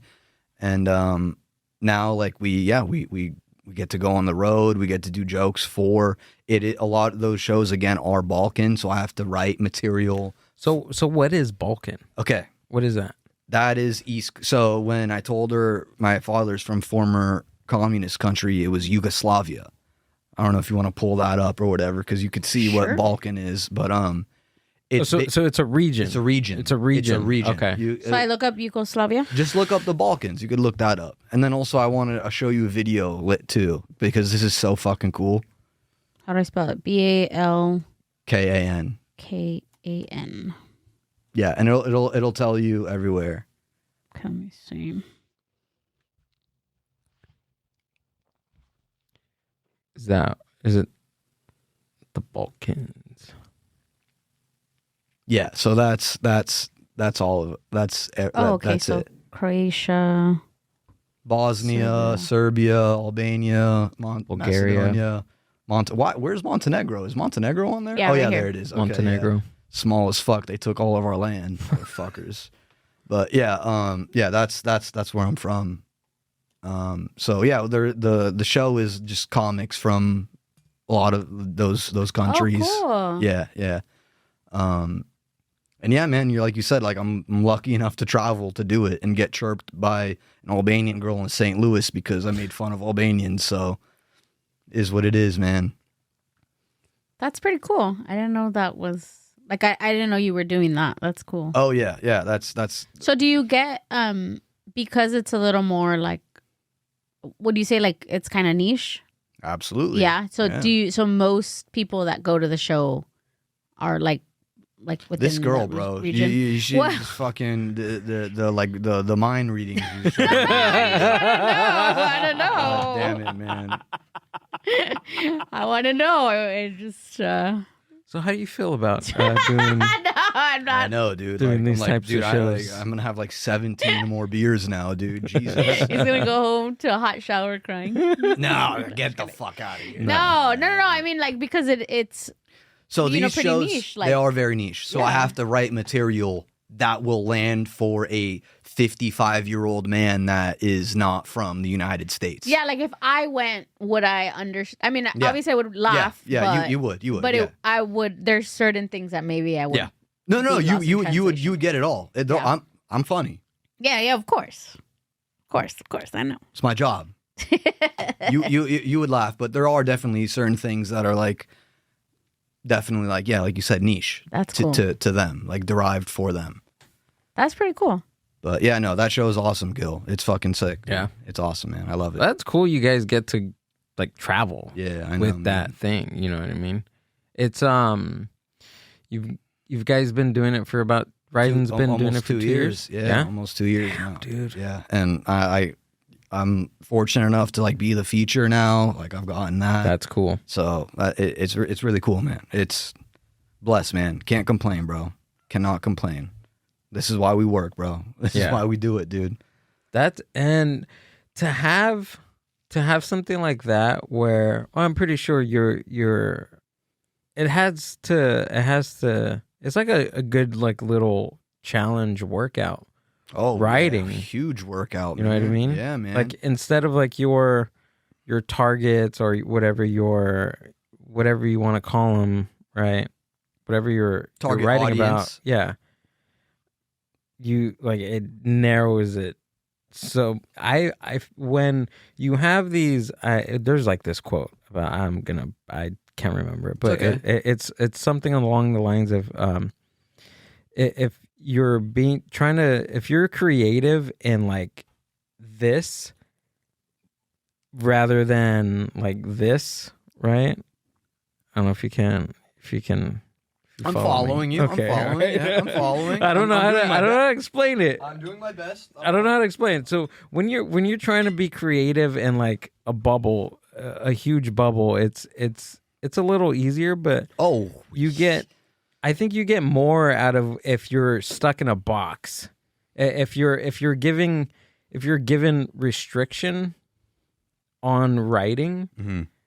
I feel that it is 10 times better. Oh, really? When you have restrictions, it makes writing. your writing tighter for sure. Yeah, it definitely does that. It makes it a lot harder. Yeah. It's harder. It makes it a lot harder. The challenge there, but because it's so difficult, it's the work in it. You have to like expunge like funny in a smaller, tighter area. Yeah. No, you got expunge. That's a funny way to word. You got to get the most of your words. Yeah. You really got to get the most of your words, and like I couldn't go up there and just be talking about sex jokes and dick jokes. Like that would not work. You know, like it's different than doing in the Ice House in Pasadena. You know, like it's not like that. But I like the challenge, and I like being able to have to come up with, like she said, like niche jokes and stuff like that, niche things that like they would relate to. But I also, and like kind of how you said, like I transfer that in an American way where like also if I was gonna go do a show tonight, like they're gonna understand. Like I would make it work. And also I have jokes about everything, you know, like it doesn't like literally everything, dude. Yeah. Now I'm like, fuck, dude.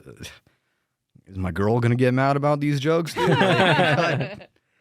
I recently did a clean PG-17 oh my god show, that and sucks. It went pretty well. Yeah, it went really well because most of was it like a high school crowd? No, it was. I don't even know why. Yeah, because they were pretty. The promoter, they were telling you to take your clothes off. Yeah. What? The ladies in the crowd were telling him to take his shirt off. Oh, you should have. I would have.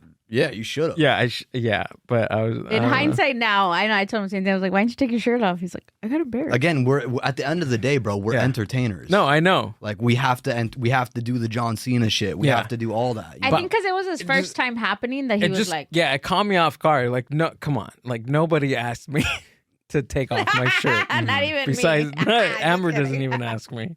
She said, "Keep it on." I'm just kidding. When you guys are together, like on stage, just in general. Wow. No, I'm just kidding. I was just kidding. Yeah. It's like, keep it on. No, keep it on. Keep it on. Keep the lights on. But it was funny. It was like a week leading up to it. They're like, all right, yeah, you get a drop-in spot, whatever. But it's keep it PG-17 and, no F-bombs pretty much. And then when I get there, I'm like going over the stuff and I'm just like, no, I'm going to be fine. But it just... for that whole week, I was thinking clean. So it was just like this weird, like, you got to tune your mind. Yeah. Yeah. How can I make this, and I didn't really want to, I had a couple of things that I thought about rewriting, but I was like, no, I'm not going to rewrite that because to make it, that's not the point, right? The point is not to rewrite it. The point is to be funny. Yeah, exactly. So I didn't. There was one where instead of saying like dick, I said pee-pee, which is. But I thought it was kind of funnier because pee-pee is a funny word. You know what I mean? And it worked. I didn't know that. Yeah. Yeah. Instead of saying dick, I said pee-pee. I mean, dick is funny, but. Pee-pee, you're right. That is funny. Pee-pee's a funny word. That's funny. Yeah, that's funny. Pee-pee's a funny word. It's funny because you're an adult. And it goes back to him being 12 years old on stage, like being like, oh, my pee-pee hurts. So, but it was a really good exercise to think clean, and most of my stuff I don't. It's not overly gross. Mm-hmm. No, I know your stand-up. I know your style. It's not like that. I think the last time you seen me, I had that funeral joke that I did at the end, and that's probably the most grotesque that I've ever. For one, I think it was 32 hours for a 15-minute set. Oh shoot! So like, I mean, like that's part of the gig, bro. Yeah. Like sometimes you don't sleep. Sometimes, and I don't drink coffee. Like it's just that's the gig, dude. That's what it is, and it sucks when like some guys are. Especially when they're, like I said, when they're really funny and they're good at it, and then they're like, I can't do it anymore. It sucks. It sucks because for whatever reason, whether it's a lot of the times it's because, like I said, it's just too hard, or maybe like financial stuff gets in the way. Like I completely get that, and you just got to make things work, bro. If you really care about it, if you really love it, you got to make it work, man. Yeah, I think that's where the tough part is. Like doing it is its own beast, but making it, and I always say this too about whether like doing the podcast, stand up, or doing other content creating or whatever, you have to find in yourself, you have to find a balance between you have to integrate it in your life. There we go. There's an integration that you have to do. Mm-hmm.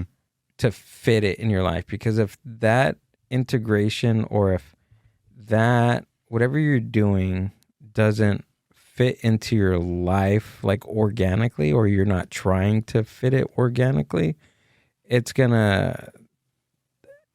won't last long. Yeah.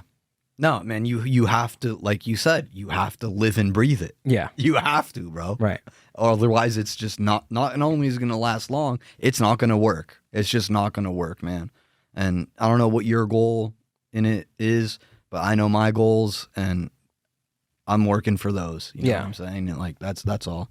And even something like the podcast, this is literally, and it's not just me. It's Amber's time too. Mm-hmm. Once, twice a week for a few hours. Yeah. I'm dragging her into this, but now it's like it seems like she enjoys she enjoys it. Yeah, Amber enjoys she's it. having fun. Yeah, you enjoy it, right? Yeah, she enjoys it. I'm just kidding. Yeah, of course. And then plus too, it's something that we get to talk about after we're done here. Wait, how long have you guys been together? Now let me make this a relationship pod. We just had our 7th anniversary, 7th year anniversary on Thursday. Dude, congrats. I would dap you up, but you're far, dude. That's awesome, dude. Good 7 years we've been doing the podcast for 5. So she's a ride or die. Yeah. Mm-hmm. Oh yeah. Good. Yeah. Good. So we've been together for a minute. Good. Yeah. Good, man. Good. I'm happy. happy. It's been a while. It's been a while. See, she's a hint. She sneaked this in you right No, there. I was gonna say it's been a while. Like it has, but it doesn't feel like that. Oh, okay. Got you. Yeah. Got you. It's been nice. It's been great, actually. Yeah, I feel like that's like one of the hardest parts with this job, to be honest, man. Oh, dude, yeah. It's just that's the thing that causes me probably the most stress. I feel like other than getting work. It's just like getting a girl, like being able to maintain a relationship, man. It's just.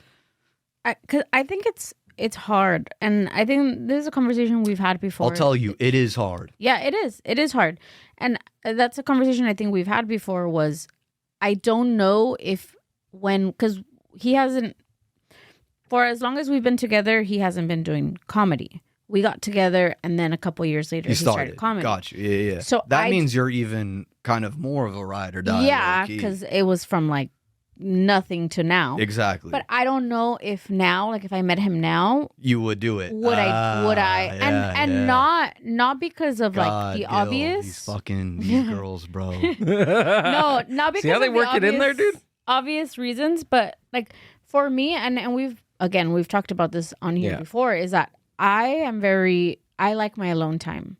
I like to be left alone. I like to do things. Like, I don't need him 24/7. Okay. So when he does go, like, he'll ask me, like, hey, you want to go to the mic with me, or you want, and then I can say, sure, I'll go, or I can say, I never want. No, I don't want to. Don't ever invite her to mics. What the fuck are you doing, Gil? I have fun. I mean, I have fun. We talk, and then I let him talk after. Yeah, let him talk about it after. But I do, and he'll. Because I know that he probably feels like there's some kind of guilt in him of like getting, because we live together. So I feel like sometimes he feels like he kind of has to invite me, right? Or not has to, but like, oh, like I'm leaving and she's going to stay behind. Let me, ask. And a lot of times, more times than less, I say, I think I'm okay. Wait, hold on let me stop you at the open mic thing. You don't go with me to open mics. No, not.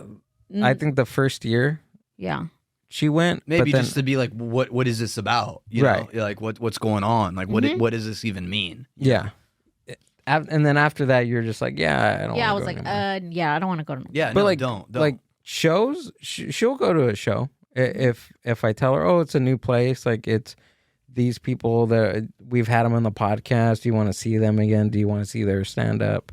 Like that's cool. You know what I mean? Yeah, dude, that's good. Or even like, I mean, you've hosted like open mics and I've gone with you. Even when Ricky hosted, I went. Like, I have fun. I genuinely have fun. She does. And I genuinely enjoy comedy. Like, even before I dated Gil, I used to go to comedy shows. Yeah. And me and my best friend used to go, literally, we used to go, it was like a Ramada Inn in Norwalk in like 2010, around there. And we used to go see comics, and they had like a little bar lounge. Okay. And we used to go see them, and now they're like bigger comics. That's so gonna be good. I've always and I've always liked I'm it. not even fucking around. Like that's gonna be good. I believe it. Yeah. I believe you. You have to. You so better. I enjoy it, and I don't get like he's like, you better. No, man, I like, you got me getting serious, dude. Like I'm a jokester, but like, yeah, dude, if you're gonna be as like, you got to, dude. Yeah, absolutely. Like you really have to be there through thick and thin, man. Like the shit can be hard, you know. Like he I'm sure he told you, like I said, you guys are pretty close and you have a good relationship. So yeah, and then it's not fucking easy. No, and I know, like, I'm not at home. Oh my god, where is he doing? Where are you? Where that's where I was kind of. That's what I.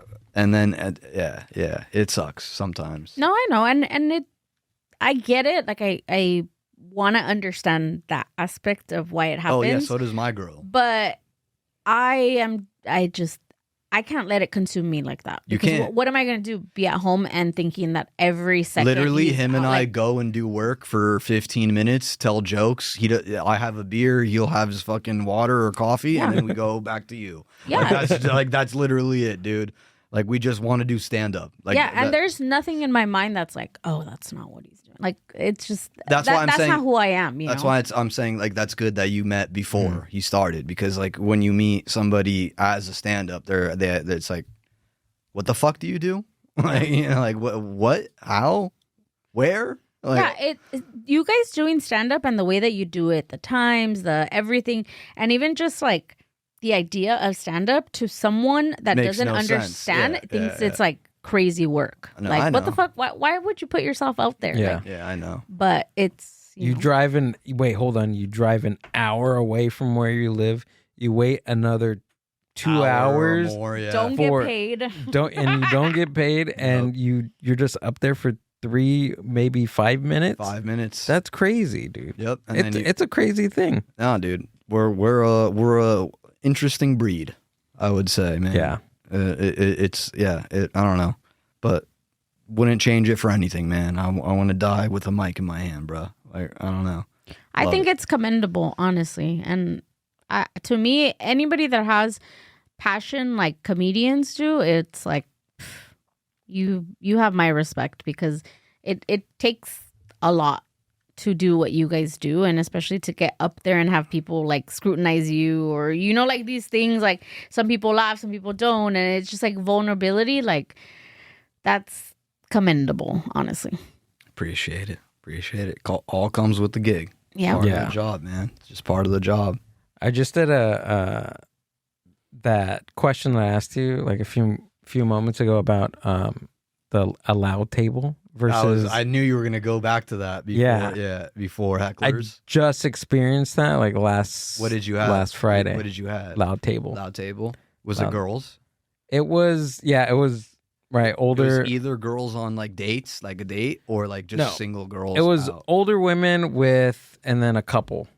Okay. It was older women and a couple. Okay. And the guy was kind of like your woman in Connecticut, like trying to fill in the punchlines. Oh, okay.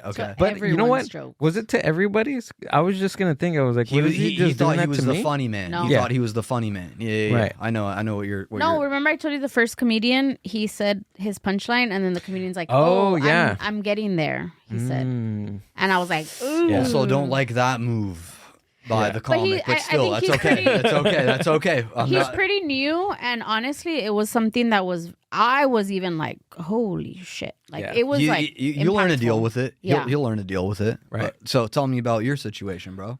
dude, I just I was second, and after the first comic went up, and I was like, oh, okay, this is how they're gonna be. All right. Oh, you saw from the beginning. Yeah, I was like, okay, this is. Was this a brewery or a bar show? Brewery. Okay. So I was like, okay, this is. See how I'm. Yeah, I was like, okay. Were they drunk? They were getting there. Okay. Yeah. Okay. So I was like, okay, this is how they're gonna be. All right, I'm just gonna have to match them. Mm-hmm. I'm gonna have to match their energy and be loud. Yep. That's it. Literally. Yep. I gotta overpower them somehow. Exactly. Put them in their place. Yep. Yeah. Yeah, and I think I was pretty on top of it for like most of my set, and then towards the end, I'm just like, normally I'm not an overtly loud person. Mm-hmm. I think by like 9. I would also say you're like a calm person. You're very relaxed. You know. Exactly.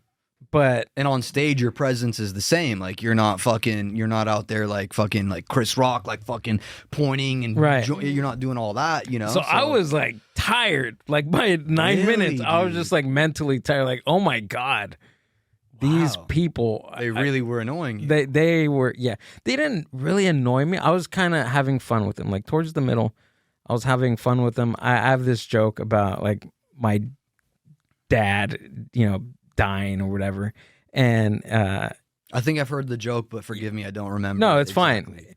Fine. And they were talking like when like I needed them not to talk, and they were talking, and I was like, hold on, you're gonna want to hear this. It's about my dead dad. And that got a pop, and they're like, "Oh my god, way to bring the mood down!" And I was just like, "Shut up!" You should have been like, "Way to fucking make me bring the mood down, you dumb bitch!" If you didn't open your goddamn mouth for 1 second, then you would have heard it. Like, so after that, I was like, at some point, I was just like, "All right, I'm just gonna.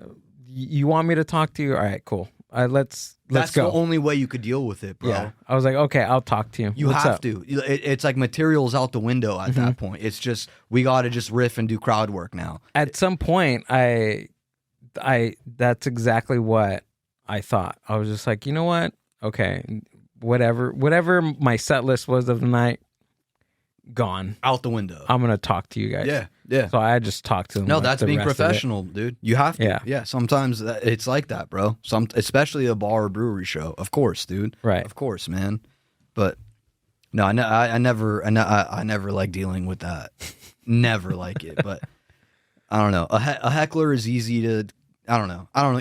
Either situation sucks, obviously, but like it's gonna happen, and you're gonna have to deal with it. Right. But which I'm glad. I'm looking at the upside of it. mm-hmm. Sure, give me more of those. Let's go. Yeah. Right. Throw Let's your go. curveball, dude. Exactly. Give me more of those. You don't get that because you don't watch sports, but it's okay. I know a curveball. Who's that? Like, Mike what Piazza. sport?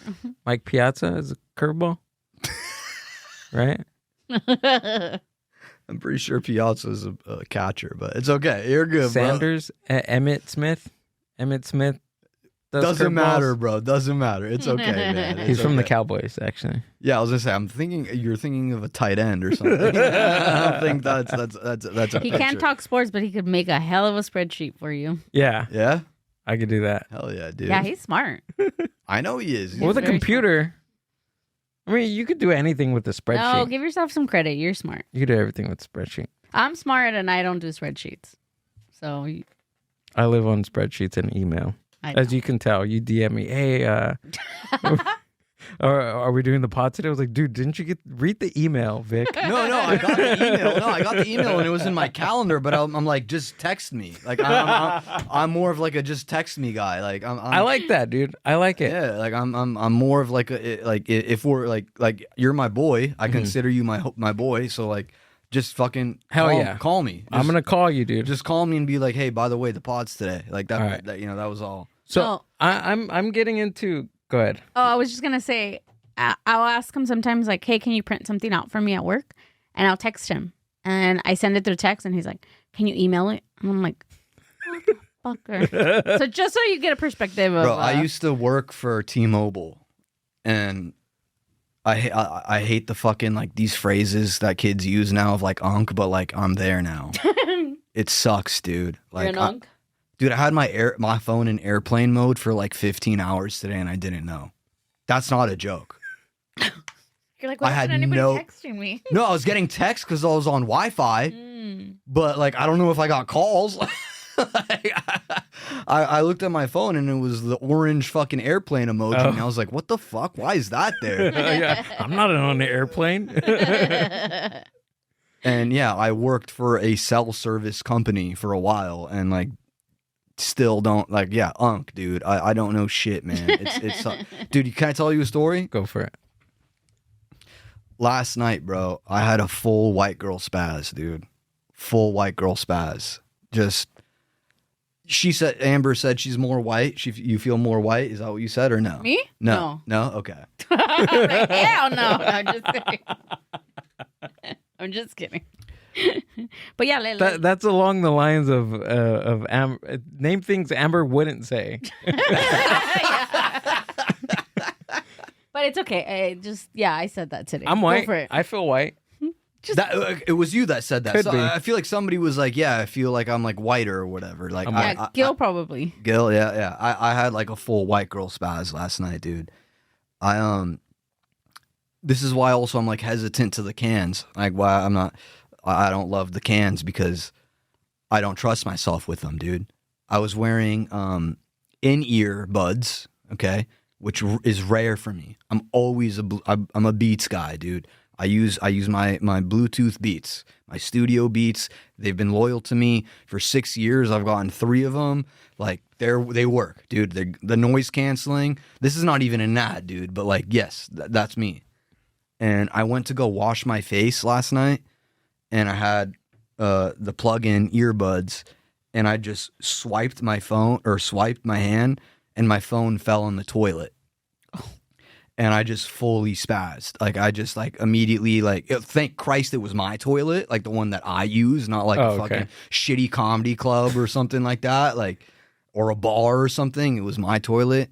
And then I just fucking freaked out, threw the phone in a whole thing of rice, started ordering. I was like, I need a new phone case. Like I need a new camera lens now. Like I just fully spat. I started calling people. I'm like, does my phone work? Like I like freaked out. Just complete white girl, dude. Like didn't know what to do. Like I was like, cause everything's on these now, dude. Yeah. It sucks. Everything is on these. And like to Gil's point of like, hey, like, did you get like, what if I didn't get that? Yeah. You know, like, I was tripping. I was like, God I damn. see why you were Yeah, like, it would have been. Yeah, dude. Like, that makes sense. yeah. Yeah. But I full white girled out last night, dude. Dang. I'm all knock on wood. That's why you got to call people. You got to call people, write stuff down. What else? I've been getting into phone calls lately. I think they've been around for a little while. Yeah? Yeah. I used to be a text person. I'm a phone call guy. I'm a phone call person. Now I'm moving towards that. I'm moving towards phone calls. Wait, so why were you a text? Like, It's because I just social anxiety. I never wanted to talk on the phone. Feel that. I don't know. I didn't want to impose on people's like privacy. Waste their time or whatever. Right. Just a text. But sometimes it's like you want to talk. Yeah. Right. Yeah. Talking is better, I think, 5-10 minute conversation on the phone is like way better than like 24 hours of like texting somebody. Especially like shit texts where you can't read what the fuck they mean, Yeah. Like that's why I don't like texting, is because like I already said, like I'm an anxious person. I don't even drink coffee. Like I don't want to misunderstand your text. If I could just hear what you want to say and fucking say it. Just fucking say it to me, dude. Right. Like I can handle it. I'm a man. Just say it, dude. That makes sense. And then you'd never know the tone that they're trying to tell it to you in. It's like, dude, in like so many variations, like when it comes to work, when it comes to, like I said, my lady, like when it comes to family, like whatever it is, it's like, just fucking ring me. am I in trouble? That's how I am. I have that like anxiety. Like again, I'm gonna be 36, and I still have that anxiety of like my mom sometimes will text me, "Hey," and I'm like, "Oh God, what did I do?" And then I'm like, "Hey, Mom, what's up?" And then she takes like 10 minutes to respond to me, and then I'm like, "No, I gotta fucking call you." Big pet peeve. Yeah, huge pet peeve of mine. Like, if your phone is there. I know I'm an idiot and my phone was in airplane mode, but just fucking, like, yeah, I don't know. Like, let's just, I don't know. For me, it's like, don't text me, hey.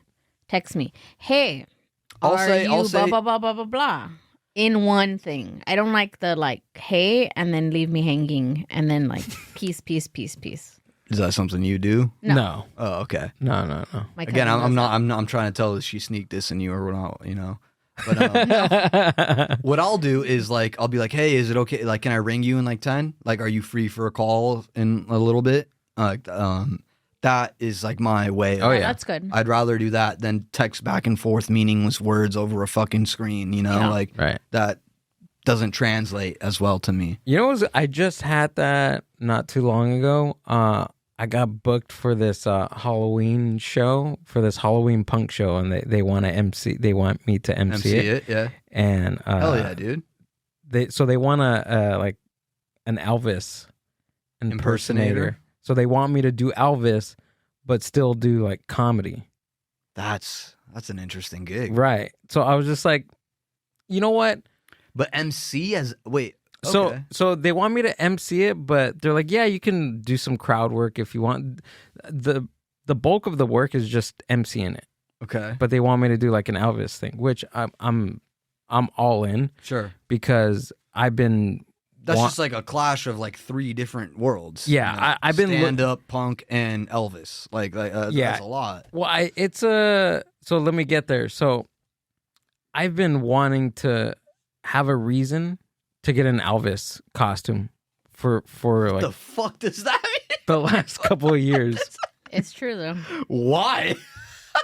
I've been wanting to do like Elvis, an Elvis thing. You want to be Elvis Presley? I think so. He buys costumes and wigs. I'm a costume guy. Boxes of bro. Are you costumes. straight? Yeah. Sometimes. No, I want to dress as Elvis. I want to be Elvis. So you like characters? Is that what you're saying, or like? No, I think it's just. Look, I like Andy Kaufman. Andy Kaufman is like, when the first time I seen Andy Kaufman, I was like, this man, he probably borderline crazy or definitely not borderline. This guy's a genius. Yeah, you know what I'm saying? Yeah. When he did Elvis, I was like, this is freaking amazing. But also when he did Tony Clifton, because that was another thing that they wanted me to do. They wanted me to either do Tony Clifton or they wanted me to do Elvis. and I told them, I was like, well, I'll do Elvis because I've done Tony Clifton already. Like I've done Tony before. Okay. Oh wow, so you are you do like doing? Yeah, I like doing them. Okay, they're fun. That reminds me of something I want to. But go on. They're fun because again, I like the challenge. I like the exact writing. I'm gonna have to write at least 15 minutes for like a punk crowd. But also in the tone. In Elvis, which is another box that I have to put myself in. Going to be the hardest one. Yeah, so it's October, so I got some time to. Okay. Oh, I thought this was like next week. No. If it was next week, I'm fucked. No, I'll show up as like, I don't know. That's cool though. That's a cool gig. It's a weird one, but I'm excited for it. Going back to like something like that Amber brought up to like that's the fucking shit we do. Yeah. I'm going to go MC a gig this month too. Yeah. And thank Christ I don't have to be Elvis. I'm just gonna go be me. But if you need an outfit, let me know. We can go halves on the. I needed somebody to go half on. This is a. What are legit you looking for? What are you trying to dress up like? Are you gonna do like a tux? No, I'm doing like 70s Elvis in the white. Oh, so you're gonna be like cool, groovy. Yeah. Yeah. No, I gotta be looking like. I'm doing 70s Elvis. Okay. Yeah. No, I'm gonna be in like a suit. Oh yeah? Yeah, I got. Dude, that's tight. I guess. Yeah. I don't know.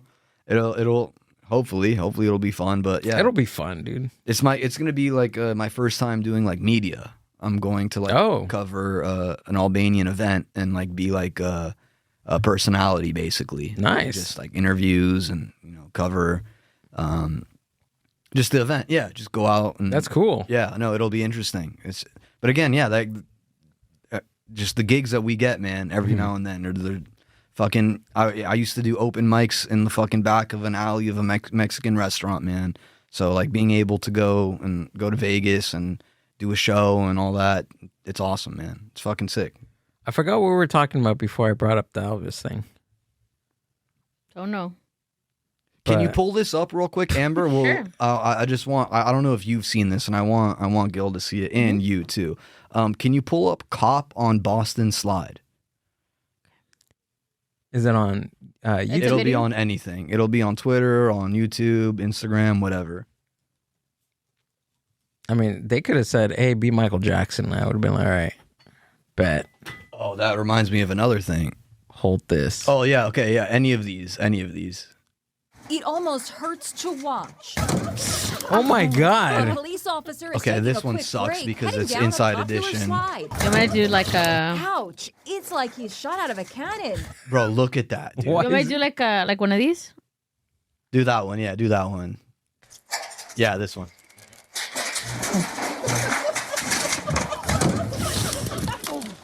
Why was it so? Bro reaches for his pistol. Ow! Why did he go down like that? What's his problem?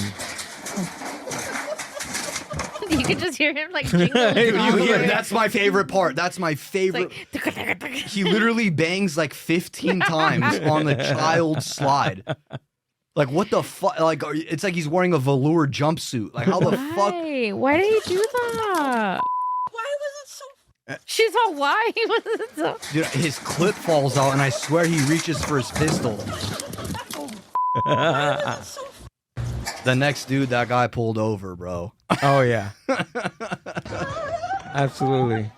Oh, so that's somebody else on the same slide. It became like a trend. Yeah. Oh. Oh God, she's going fast.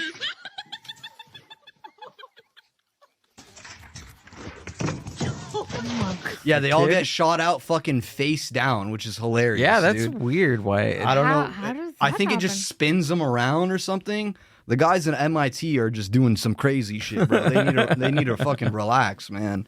I don't know. That's funny. Yeah, that video just cracks me up. I never seen it. Have you seen it, Gil? No. Oh fuck, I love that video, bro. I love that video, dude. I like the. See, that's the shit I like to watch. I don't want to watch the fucking news and hear bullshit.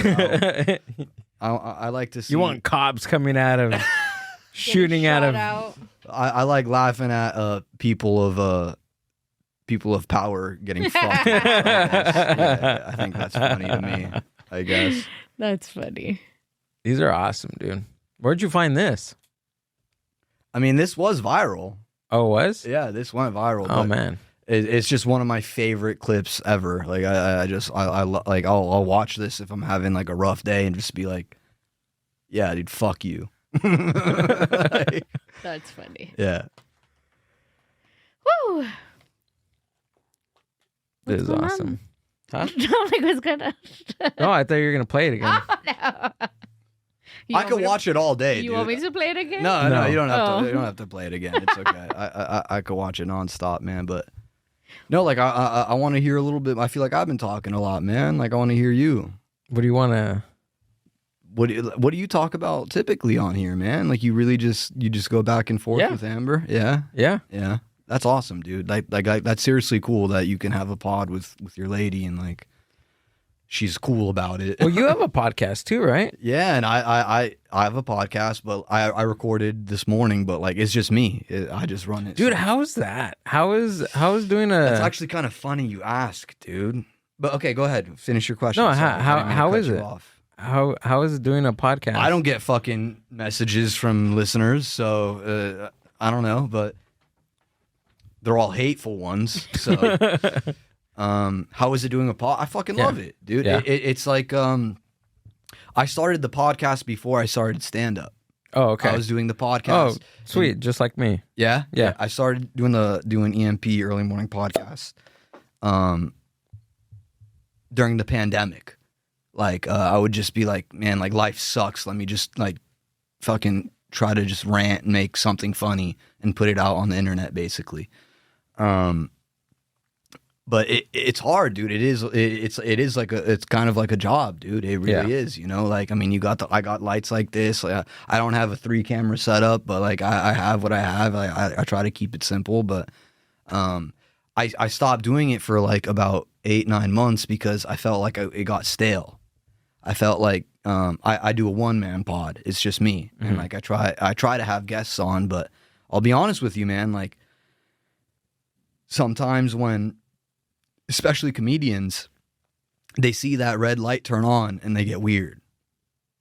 I could see that. I understand You've that. probably dealt with it, you know. Right. Like they like turn into a different person, and it's like we're just here to talk, bro. Like she said, like the best podcasts are just dudes talking, having a beer with each other. Like that's what it is. And sometimes they're like turn into this performance and like want to be like, oh, I'm a theater act. It's like, dude, relax, dude. Like we're in my studio room. Like, I have 200 subscribers. Like calm the fuck down, you know? So I kind of like took a step away from it just because I was like, you know, I don't want to be non-creative. I don't want to be feeling like, you know, this isn't a good product, you know? So I kind of just, I took a break, and now it's back to 2 times a week, man. Back to it, dude. A friend of mine, he was like, oh man, I don't have a guest, because he does a podcast too. And it's mainly, he has guests on and they talk about comedy. And I think I know what friend you're talking about. He was like, oh, like I don't have a guest. So I was like, dude, why don't you just do a podcast like on your own? I'm pretty sure you'll Capable. be fine. Yeah. You'll be fine. I mean, it'll be hard the first time, but once you get used to get the hang of it, get your rhythm going, you can rip, right? Have you done solo pods? Back in the day, like my early months of the podcast, I did, because I had a different mission back then. Oh, things changed. Yeah. They changed like every year. Nah, not every year, but early on, the first couple of years, it changed. I wanted to be a very serious, very political. Oh my God. Very. Thank Christ you didn't invite me then.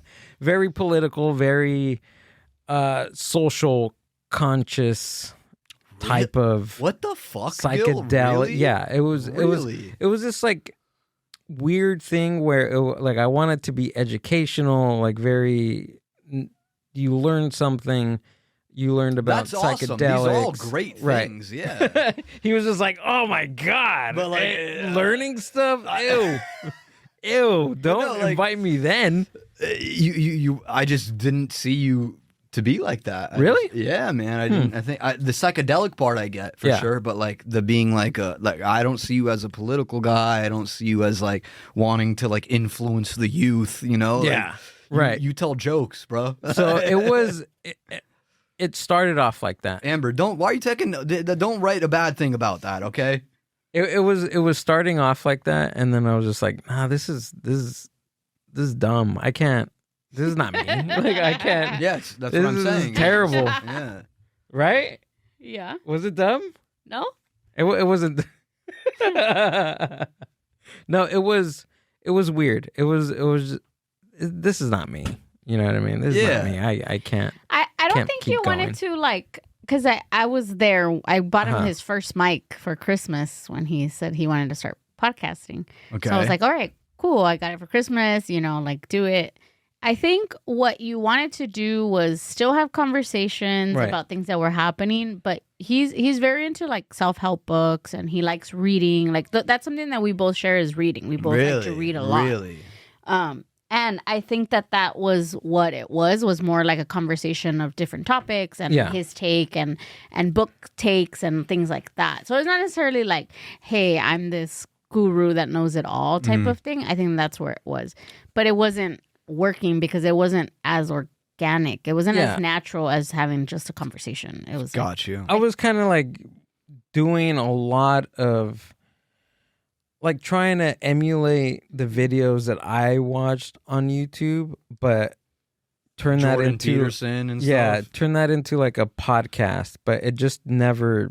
It didn't feel right. It didn't sound right, and it didn't feel right. And then I stopped for like 8 months, and I was just like, I don't know if I want to do this. And I was like, you know what? I'm just gonna have guests on. Whatever. I'm just gonna have guests on. And this was during the pandemic, so I would instead of having. And that's when you started.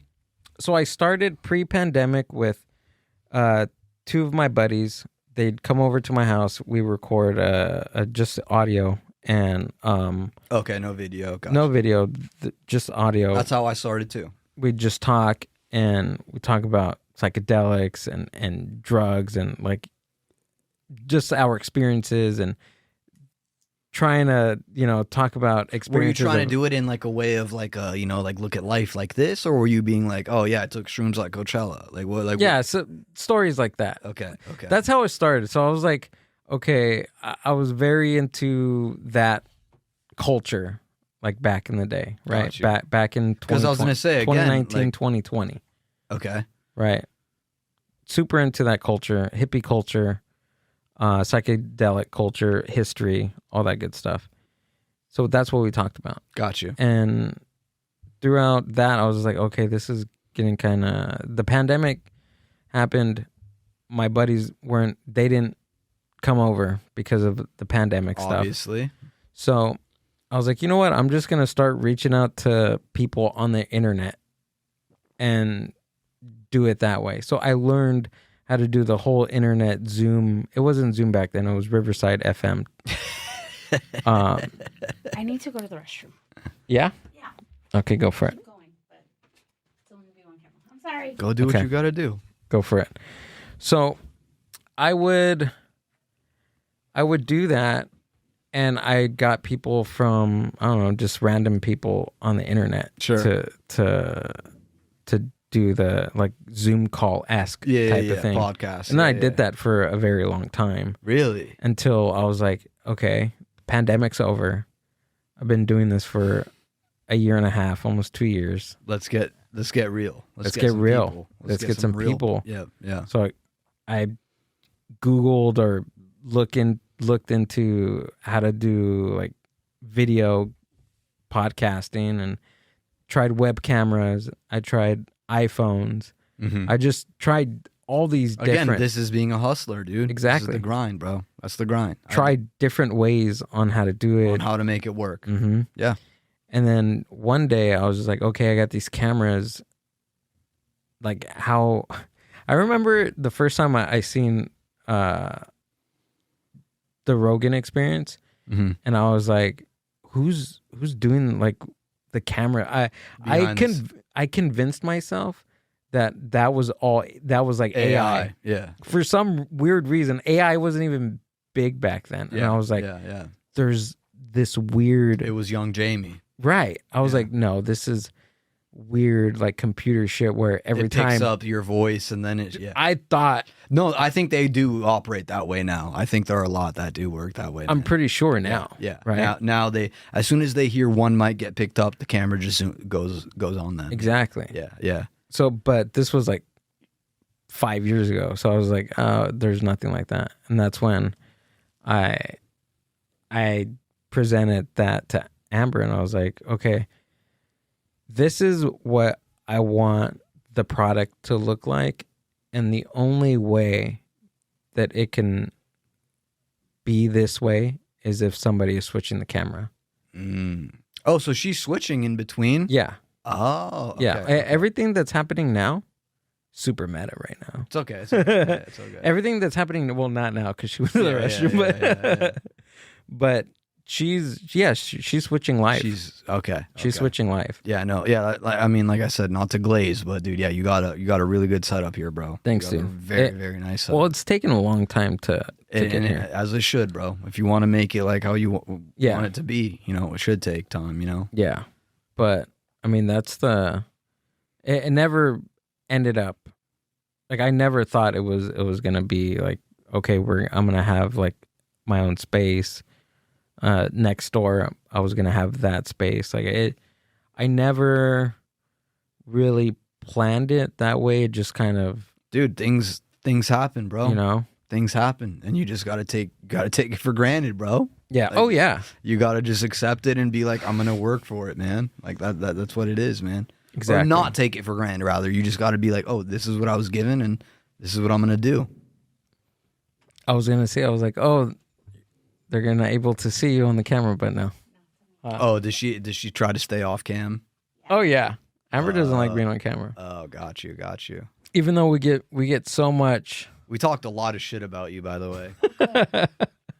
we get so much. I wouldn't say hate, but we get a lot of people want Amber to have a camera. Oh yeah, they want to see her. Yeah, the freaks. the freaks. No, I like for real. to not have to put on makeup 24/7. So I mean, you don't have to. Yeah, but yeah, it's fine. but you know what I mean. They even like on TikTok, they say, why isn't the person, because when Amber's talking, she's switching between both of us, right? Mm-hmm. And they always ask, why isn't the girl, why isn't the person talking on camera? Mm-hmm. That's always like, that's a thing. I don't know. How does that make you feel? I don't know. I would like Amber to have a camera. Yeah, he's asked me several times. He's like, come on, let's do it. I'm like, hey, I'm all right. Got you. Oh, you thought like he like jealous? No, like not jealous, but just like, how does it make him feel to be like, have dudes on the internet be like, I want to see Amber. Like, who's that voice? Does it bug you? No. No, huh? Nuh-uh. No, because I mean, he'll make comments like, "Oh, your fans want to see you," and then he like, Yeah.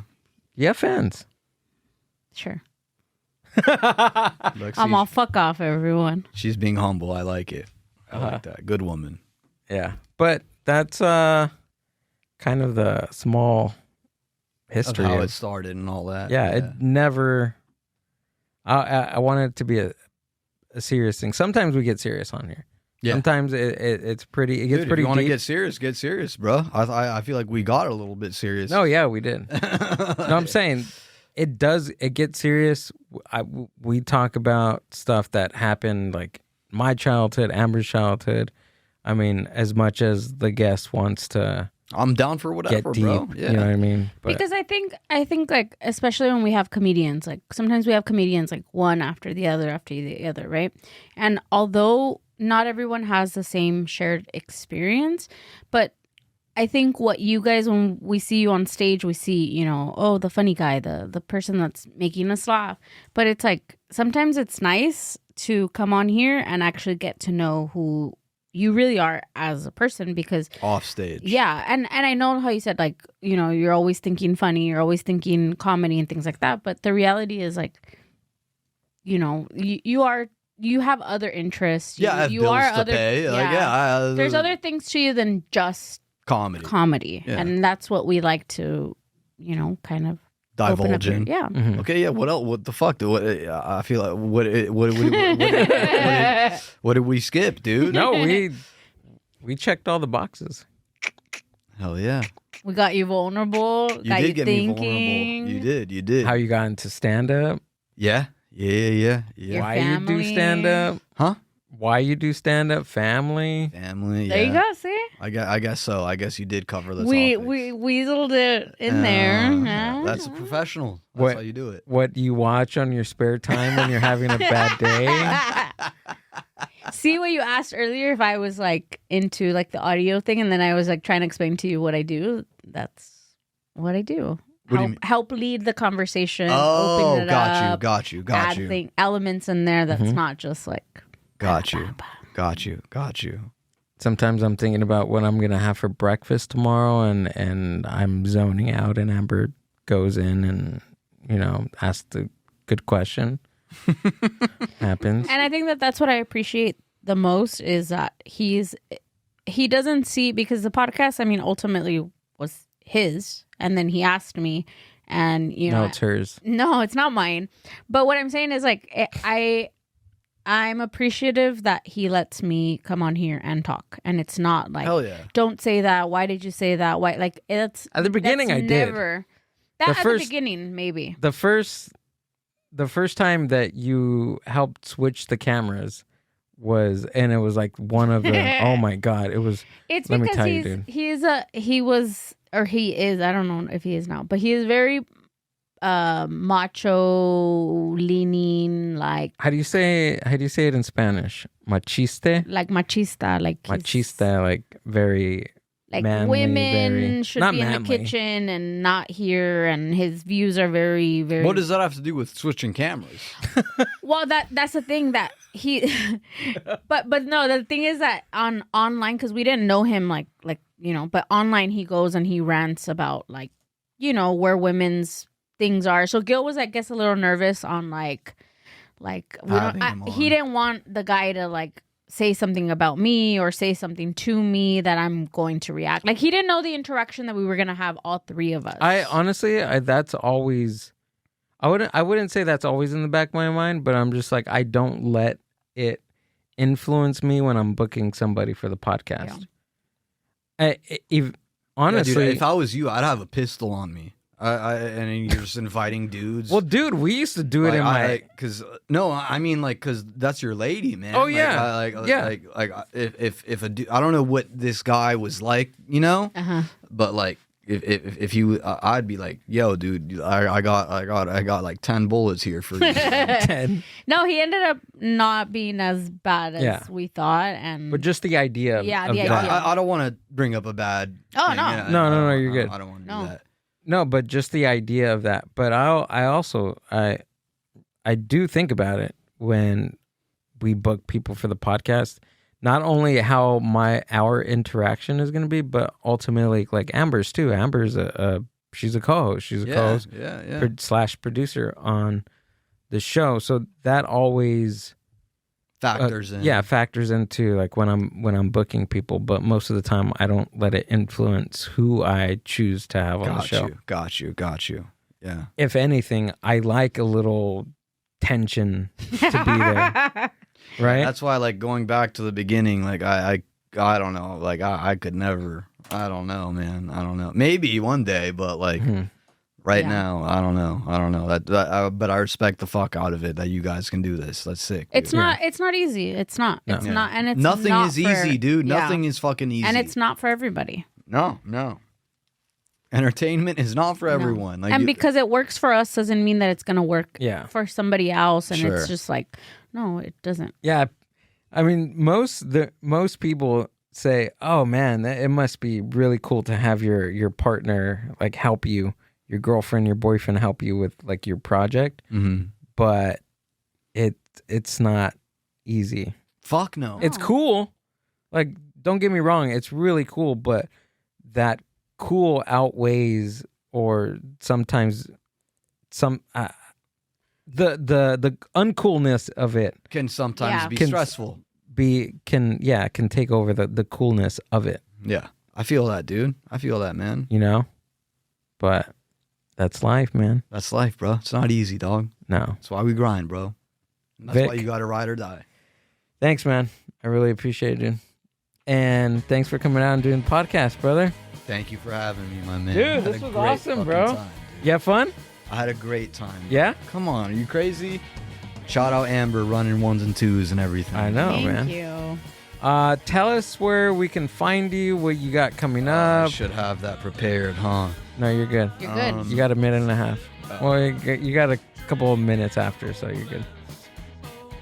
We did 2 hours and 20 minutes. Are you Shut up. serious? Shut the fuck up. Mm-hmm. No way. Yeah, 2 hours and 20 minutes. Yes. Hell yeah.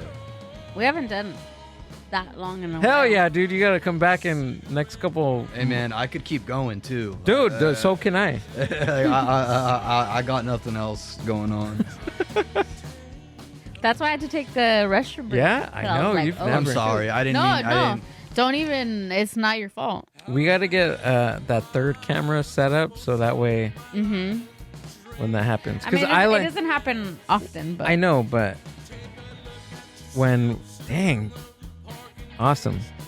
Thank you for that, dude. yeah. What are you fucking talking about, bro? Well, I like doing longer fucking shows like that. Me too, man. See, I'm cursing now. We've done the podcast so long that you've influenced me to curse. Stop, dude. What do you got going on? Next week, I'm gonna be doing my first produced show at the Continental Room in Oh, yeah. Fullerton. Special headliner. We're not dropping who. You're gonna have to come, but I got that. The 13th, the 20th, I'll be in Vegas. All of this will be on my Instagram. The 23rd, I'll be in Detroit, and then in June, I got a show in Jersey, in New Brunswick, I believe. And after that, I'm gonna be in New York the 27th for Eastville Comedy Club in Brooklyn, and then Philly and Boston after that. Those dates will be released soon, but thank you, brother. Again, I had so much fucking fun, dude. This is awesome.